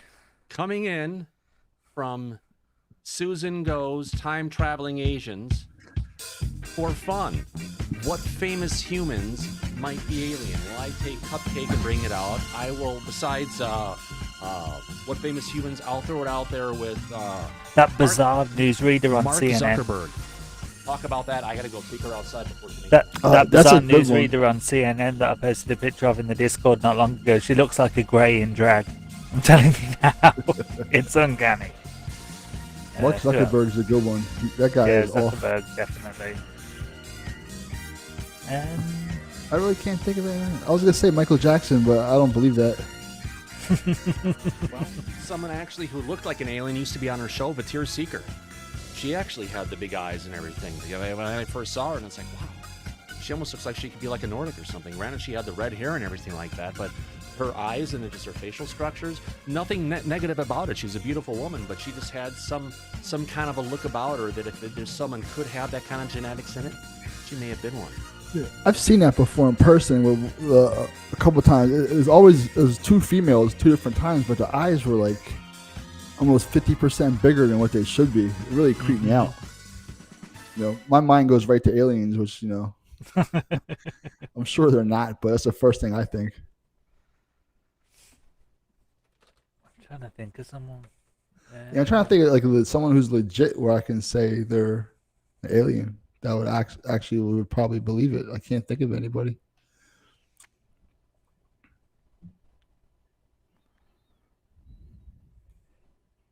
That was like a really tough question. When it came up, I was like, "Oh, this will be easy." Yeah, it's a tough question. Yeah, It's not too tough. I mean, I can think of many that are Elon like Musk? funny, but not like seriously. I can't think of somebody where I would say Bezos. Bezos looks alien. Zuckerberg's the best Zuckerberg? one. He's like a cyborg almost in my mind. Yeah, He's just- Zuckerberg's like data. yeah. And I think And he that's collects it. Isn't what that about funny? Linda Moulton Howe? Yes, Linda. Yeah, That's Linda's got possible. the eyes, hasn't she? The Yeah. Another one Yeah, coming yeah. from Linda is Stephen Greer. DC Muscle Wolf. oh, just about to say that. Yes. Now, Carrot Top. Oh, he just looks like someone who just got way too much plastic surgery. Carrot Top's weird because like his head doesn't match his body. Have you seen his body? It's Yeah. wild. Yeah. It's like totally ripped. Yeah. It's so bizarre. Yeah. Yes, and I've met Carrot Top as well in Vegas. Pee Wee Herman is weird looking. What about Danny DeVito? He could be an alien.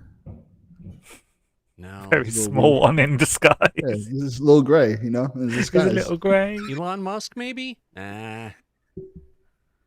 He might have the brain of an alien. That guy's freaking. I've seen videos of him like in college. He was a strange dude, man. He's like too smart. John, I've got a joke for you. What's ET short for? What? Because he's got little legs. Wow. Mayor of Chicago. Oh, that's a good one. Yeah. Yeah. Looks like a rodent. She looks like something that would be in a Men in Black movie. With a name like Lori Lightfoot, reminds me of how she looks like she would have been a rodent in a movie from Disney. Or You know, DreamWorks, I'm sorry. I heard she's asking for help now in her state after she turned down Trump's help, which It's almost like she Oh. purposely let it Kellyanne burn. Conway. She's Linda got alien Thompson, features. Greer's a reptile. That's a good one. Reptilian, maybe. Yeah. Wouldn't it be a hilarious twist if David Icke was actually the reptile?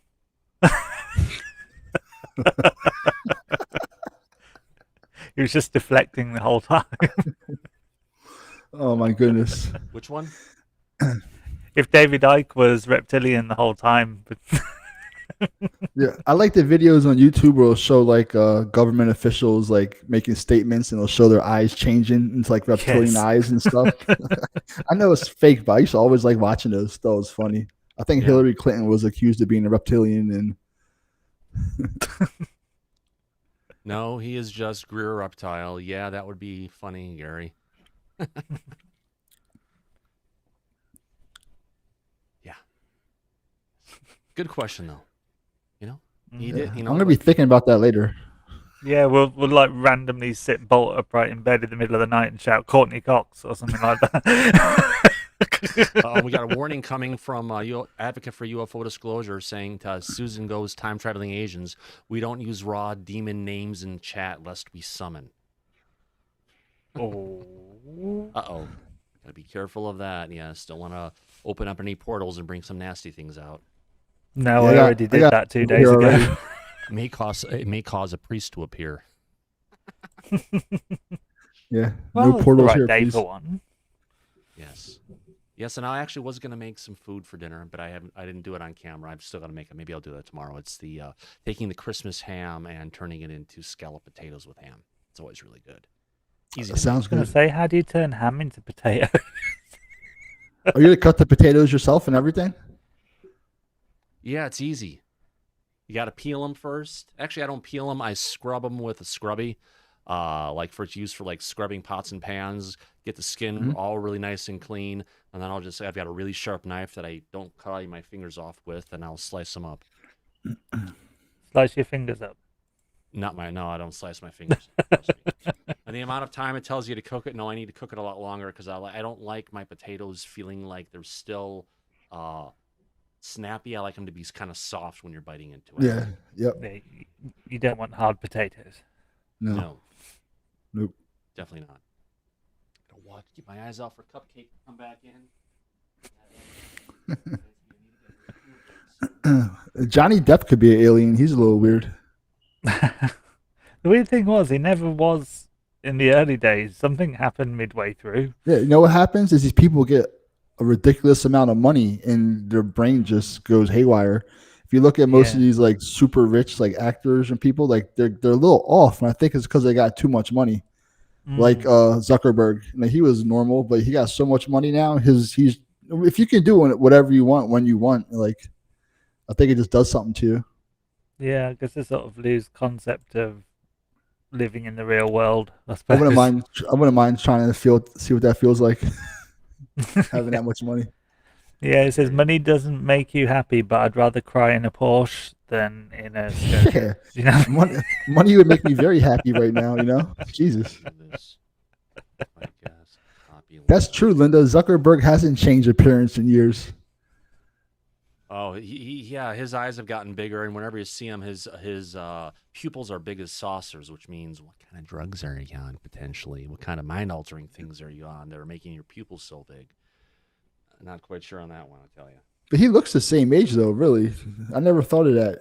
Yeah, he's... The way he drinks water, that has always stuck with me. I can still see it in my head. It's burnt into my head. It's so weird. He's strange.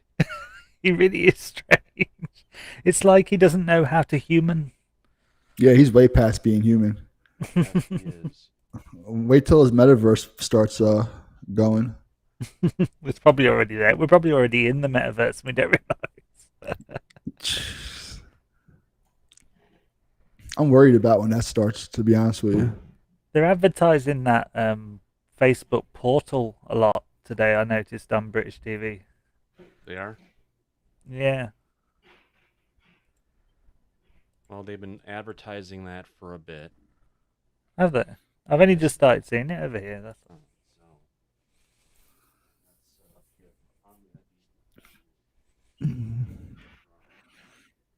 See, look, this is what I mean. He walks away, still talking, and we're expected to know what he's saying. Well, can you hear me now? Oh, Jesus. Oh, Hold sorry on. for saying that on his birthday. I do apologize. But, oh my God. Wow, Well, you there's a can hear me super now. echo. I've gone off to another room to get the food together for the dog, and I figure if I walk off the stream, people are going to see that I'm gone, but at least they can still hear me. What's at this that point. poem? I'm not dead, I'm in the next room. Remember? It's like a poem.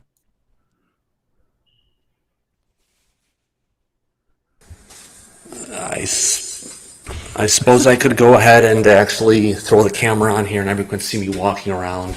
Austin, your comment makes it so much funnier due to the fact it's got an echo. Can you still hear the echo? No, it's sort of a atmospheric echo.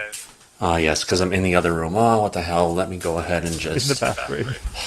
I'll do this the right way. I'll put myself up there with wreaking havoc. Hold on. That way people are going to actually see this. Dude, you've been traveling like quarter mile already in that house. Let me fix this here really quick so I can do a better capture of it. And then I've got myself here next to Regan there. Put it like this for a second. Okay, you guys can see that now. You guys can't. So let me get this into the studio. Not here. the most flattering of angles. Oh, I'm getting it there. Give me a second. I'm just gonna go ahead and take this here. Bring this across. I'm Wrong here way. to That's boost your Gary. Well, confidence. Gary's here as well. Let's get Rika and John and myself there. And actually, I'll flip myself with John for right now. I got the name Thomas Fessler. And bring it down. We're going to have to have the Gary symbol because Gary's there already. All right. We're set to go on an adventure.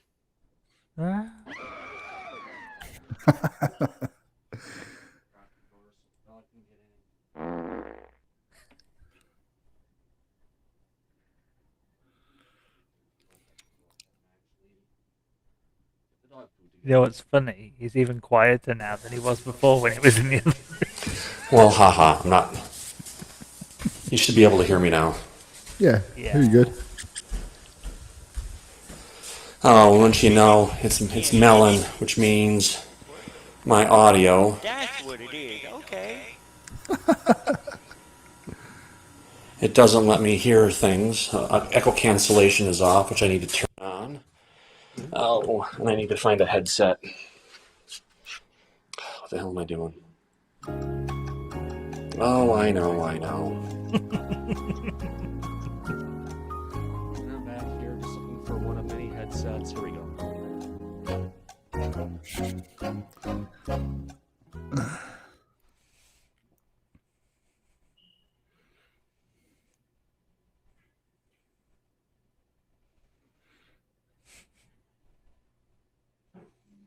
His screen name is Sugar Pole.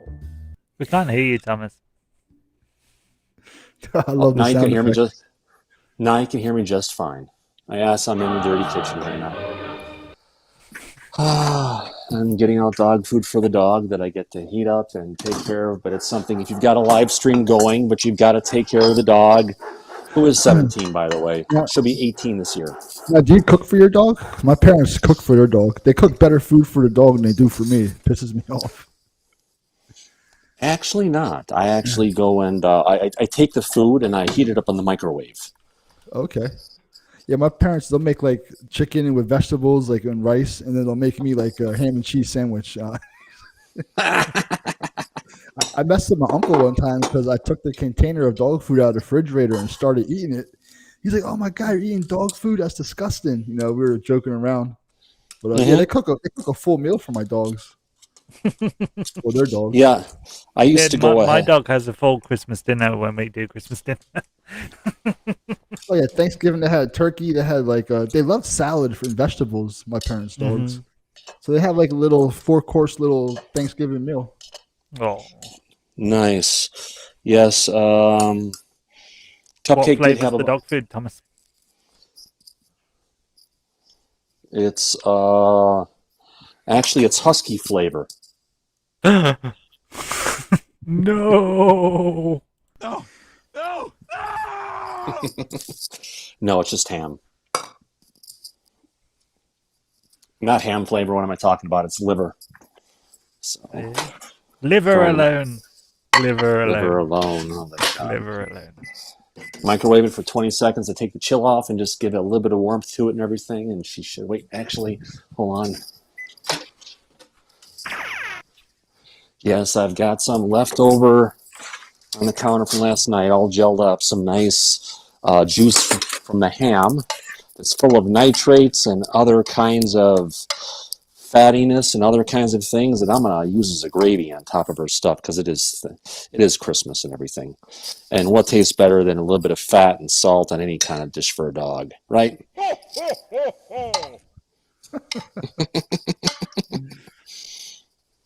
And heck, she's 17, and people are going to say, "Oh my God, that's so unhealthy for you. You're going to kill her." And it's like, well, she's 17. She's already lived a really good life. Mm-hmm. I don't think anything I could do to kill her. Yeah, I probably could kill her, but it's the last thing I want to do. Yeah, let's not. Yeah. Let's not say we did, shall we? If anything happens now, you're a suspect. I'm just saying. Oh, yes, I know. But hey, since I'm in the kitchen, means I'm not too far from the place where I actually keep the alcohol. There you go. Let's see, I've got a big old glass here. I did not fart.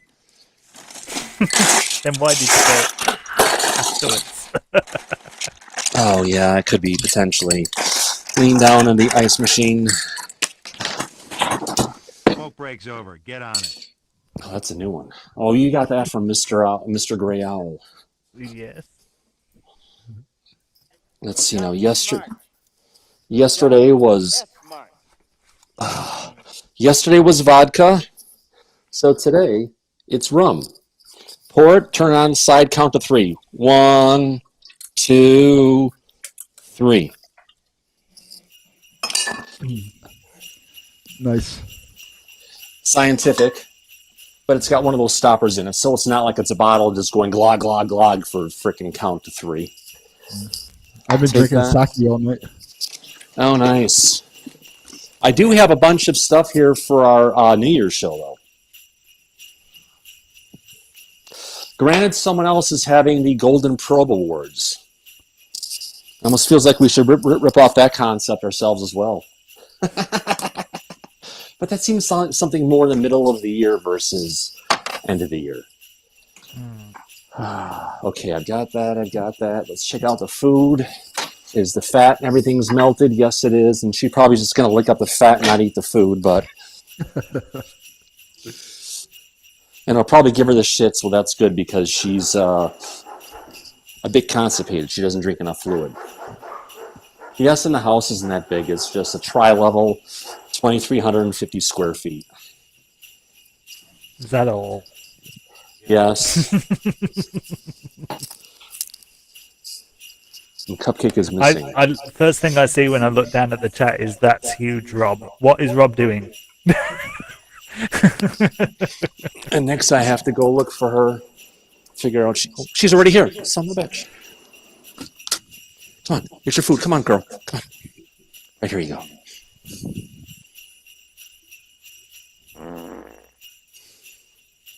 And she looked at it. Come on. Come on. Right here. Right here. Come on. Get your food. Oh, there you go. That's my friend there. My friend. Let her go and lick it for a second, and then she's going to realize, wow, that tastes good. What? I just give you treats, girl. Come on. Running around. Come on. You shove the mess. We're getting there. Oh, Merry Christmas, everybody. Wouldn't it be a holiday at Fessler's without actually running around and... Come on, Cupcake, get your food. I just got your food. Come on. Come on. Come on, it's over here. Son of a gun. You gotta try it again, see if she wants it. Apparently she wants more fried chicken. Come on, Cupcake. No, she wants the snacks.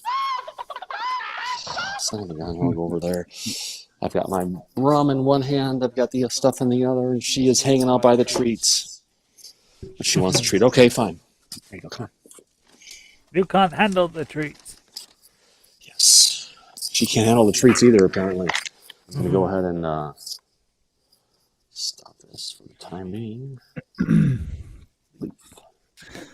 All right, guys, I'm going to head out of here. All right, John, it's good having you around. Thanks for coming in. Good day, sir. Yeah, man, I had a good time. I'm sorry if I'm skipping to another show. Oh, I have prior arrangements.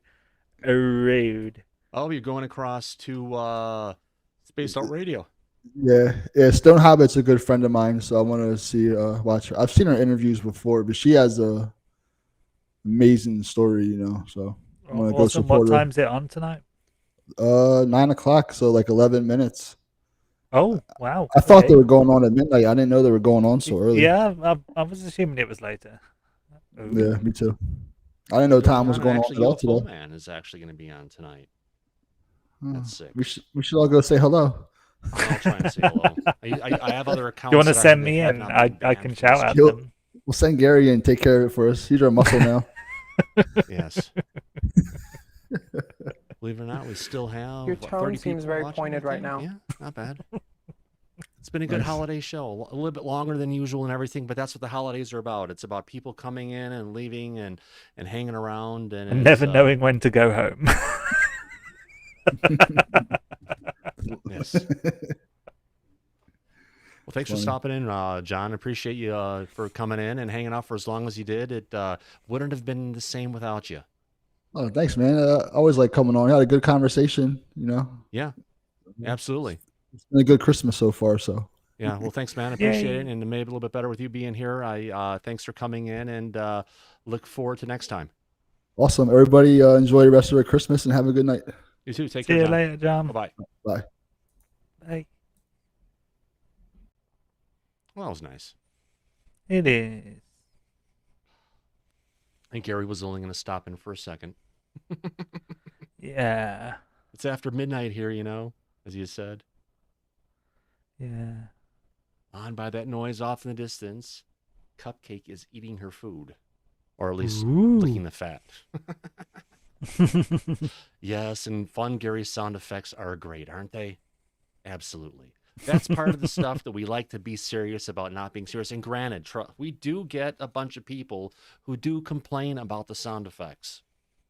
But you will notice, though, when people are talking serious matters, I don't do it. So I do have respect for the conversation. Oh, that's only me is the one who actually does it. Yeah, you're the one that keeps saying, do more. It's like, no, it's a serious conversation. I'm not going to put a fart noise in the middle of it. Yes. Surprised Rob didn't stop in either. Rob's not very well. He's got an infection. I know he's not feeling good. He's probably on his phone right now and everything. Oh, we were gossiping about you before I came up. Oh, you were, huh? Well, Yeah. hey, at least Rob came on to, what do you call it? No More Share? Oh, yeah. If I could turn back time, you believe in love. That should be in my YouTube homepage, I think. I feel something inside me say.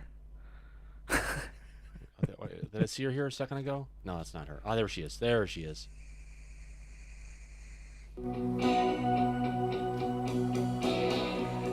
I could turn back time. We from the people that are trying to call us.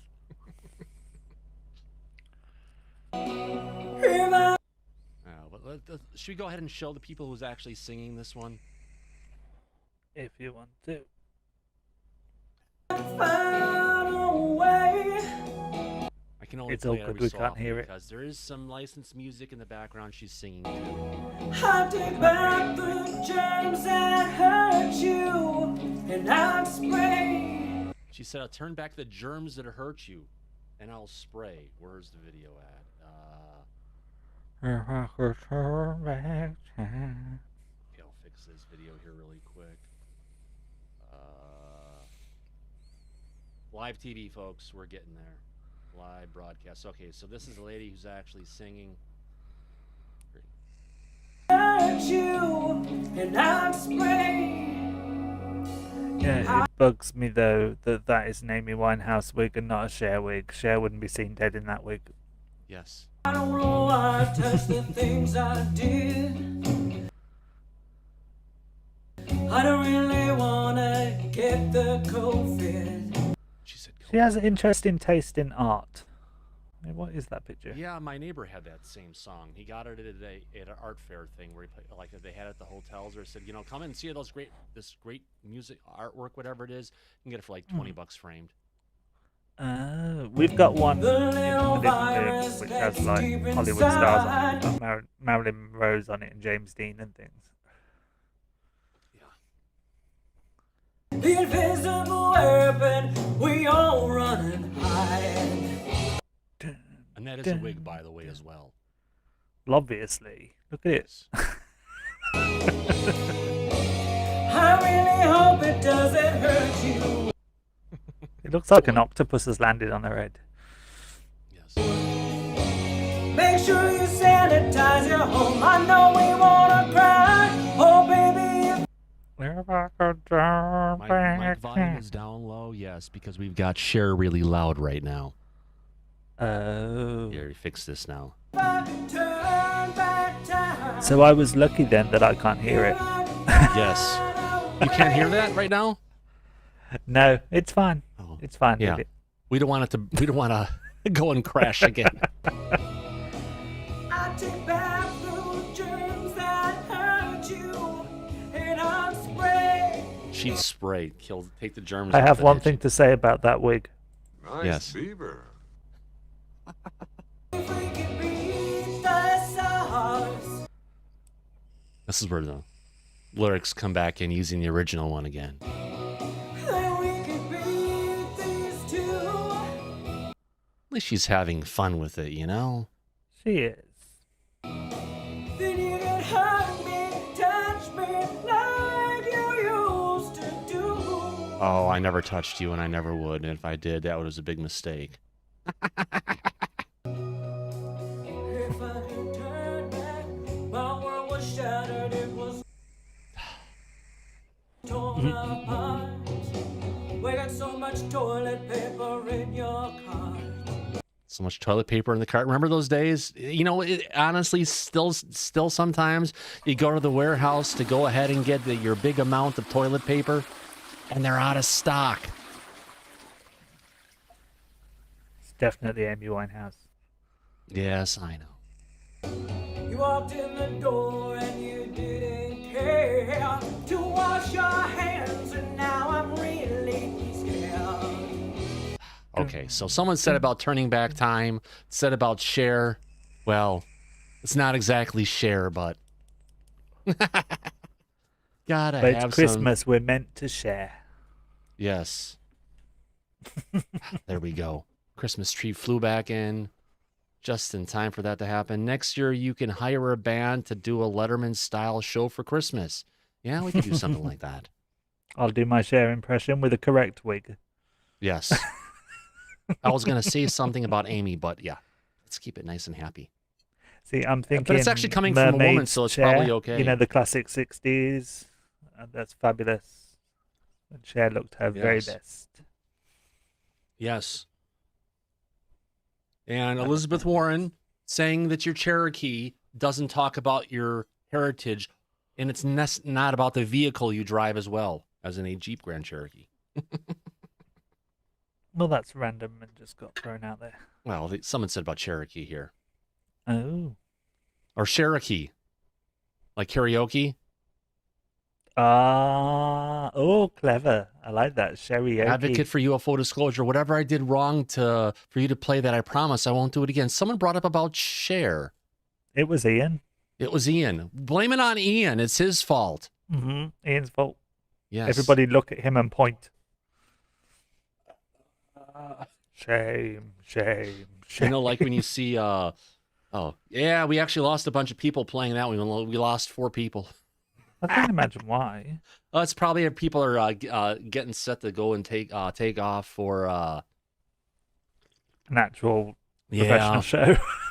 Yeah, their shows and stuff, which makes sense. We've had a good time hanging out here. It was unexpected for Gary and Rob. It was. I thought you were asleep, honestly. Thomas Fessler's live. I was like, what the frick? Dennis was there. Well, you weren't replying to your text messages. I figured you were asleep. I was colouring, actually, in my Harry Potter colouring book I got for Christmas. I was busy. Oh. I would Was have it got the to you when I X-rated finished version the or the purple bit. PG-rated version? Sorry? Was it the X-rated coloring book No, or it's the a proper one. the PG? Oh, the PG one. Gotcha. God, I haven't done coloring books since I was a kid. That was a long I was time ago. getting high off the fumes of the felt tips. Oh, you're using markers. You weren't using crayons. No, I was using markers. Problem with felt tips is though they leak through to the other side of the page. I know, found that out. Hopefully you scan them ahead of time so you have the original copies that you can print off again on your printer. No, I only did the first page. I've got loads more. Yes, the first 2 pages because it's double-sided and you trash the other side. There was writing on the other side. So it was alright. Oh, there you go. Perfect. Nothing was lost. Sorry. You want to know? Absolutely no reason, but I think it's time, Gary, to kick in that song. Yeah, Austin Leviosa means something else in that one. What do you mean? Sorry, Thomas. It doesn't matter. The X-rated version. Oh, yes. Bring you over here. Transform. I'll flip you to the other side. There you go. All right. With that in play, since Gary didn't take the hint. Oh, it's Christmas, Mr. Scrooge. Can we have another log for the fire? Yes. Yeah. Oh my God. Mr. Scrooge, we have another lump of coal for the fire, and You it's know like what it's bugs me? warming up. You Just know- rub your hands together. And I just have a Christmas rant here. Scrooge wakes up Christmas morning, yeah, and throws the money to the urchin in the street to get the largest goose in the window. Do you know how long that's going to take to cook? They won't get their meal till New Year's Eve. Really, does goose take that long to cook?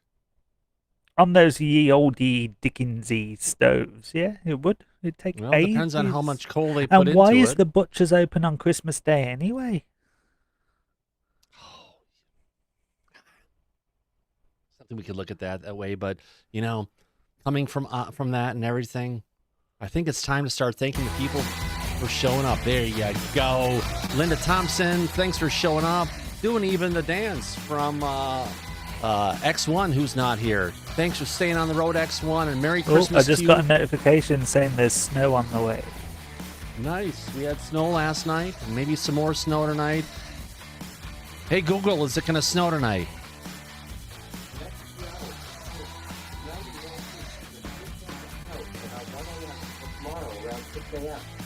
Yeah, there we go. Even Google's actually talking about it. I could ask Alexa, but she's on the floor over on the side. I knocked her out the other day. Didn't like the answer. She's drunk. Yeah, well, she could be. Like I said, I could tell her to drop into Virginia's Echo, but she's passed away. And I actually had Mine to put- told me yesterday that I was on the nice list for Santa, but I need to make sure that I go to bed at the correct times. Well, that It means I'll actually have to send said you another that. Christmas present to make up for that one, but that's okay. Austin Kovacs, what's snow? Thanks for coming in, Austin Kovacs. Ghost, Linda Thompson, advocate for disclosure. I'm glad I did not kick you out of here. Austin Kovacs, thanks for coming around. Mr. Ian, thanks for coming around. Yes, all the variants that are flowing through our countries, 3 months of hell, and then it's going to be spring. So we can all come out of our houses. Like the What letter of the Greek alphabet will we be up to on that one? I think we're gonna have to go back to Z and stay there. Yeah, we're not allowed to do Z because of the obvious. Oh, well, yes, we can. We'll have to go back and do it ourselves. Paradigm Theories, thanks for coming in. I like seeing you over on chat as well, over on Disclosure. Thanks for coming to the show. Austin Kovacs. Who else do we have that's still in the chat right now? If I go to the participants, not that many there. Advocate for UFO Disclosure, Austin Kovacs. Ghost, Linda Thompson, Mr. Ian. Paradigm Theories, of course, Thomas Fessler. We got Gary, our producer in the back. Thanks for coming in, Gary. I appreciate you being around. I want to thank Dave over at Spaced Out Radio. for putting up with my shit last night for a good 3 hours. But it was almost 3 hours, but it was a great show, and I saw Dave saying what's going to go on. I was the first person that said, "Ooh, viewer call-in," and that was great to have with Dave. He had a lot more people show up than we did today. Thomas was in charge of announcing super chats. I was paying attention because I usually do, but that's okay. Dave has a lot of things going, earlier. But that's one thing that I do is when people, and actually have to thank Dave for our beautiful Christmas decorations. It actually gave me the idea to get out the Susian tree and throw the whole thing behind it to make it look like a not so official, get rid of that chat, official Christmas tree. Merry Christmas, everybody. Get Disclosure tonight back to where it belongs, and a Happy New Year. Tomorrow is our 1-year anniversary, and you think I'm going to have a show about that? Oh, hell yeah. It's a day after Christmas, and that's a day that everyone runs to retail, at least they used to go ahead and catch. And everyone be good, or I will shout at you tomorrow. Yes. I think we can keep the shouters out, and we'll be fine, but that's an all right time. That is now a stolen with extra thick cream is lush, and not a swollen with extra thick cream is lush. Oh, I love me some Stollen. Yes. Bob Birkins, thanks for coming out, Bob. Mule Skinner.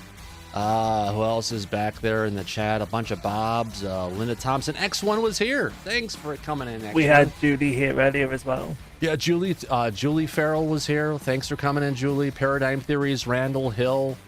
As I go back in the chat, who else do we have here? Advocate for UFO Disclosure again, Austin Kovacs again, Mr. Gray Owl, oh dear God, and yes, Mr. Gray Owl, if you're still around, this rum and coke is for you. Thank you, sir. I think that's everybody. So, Merry Christmas.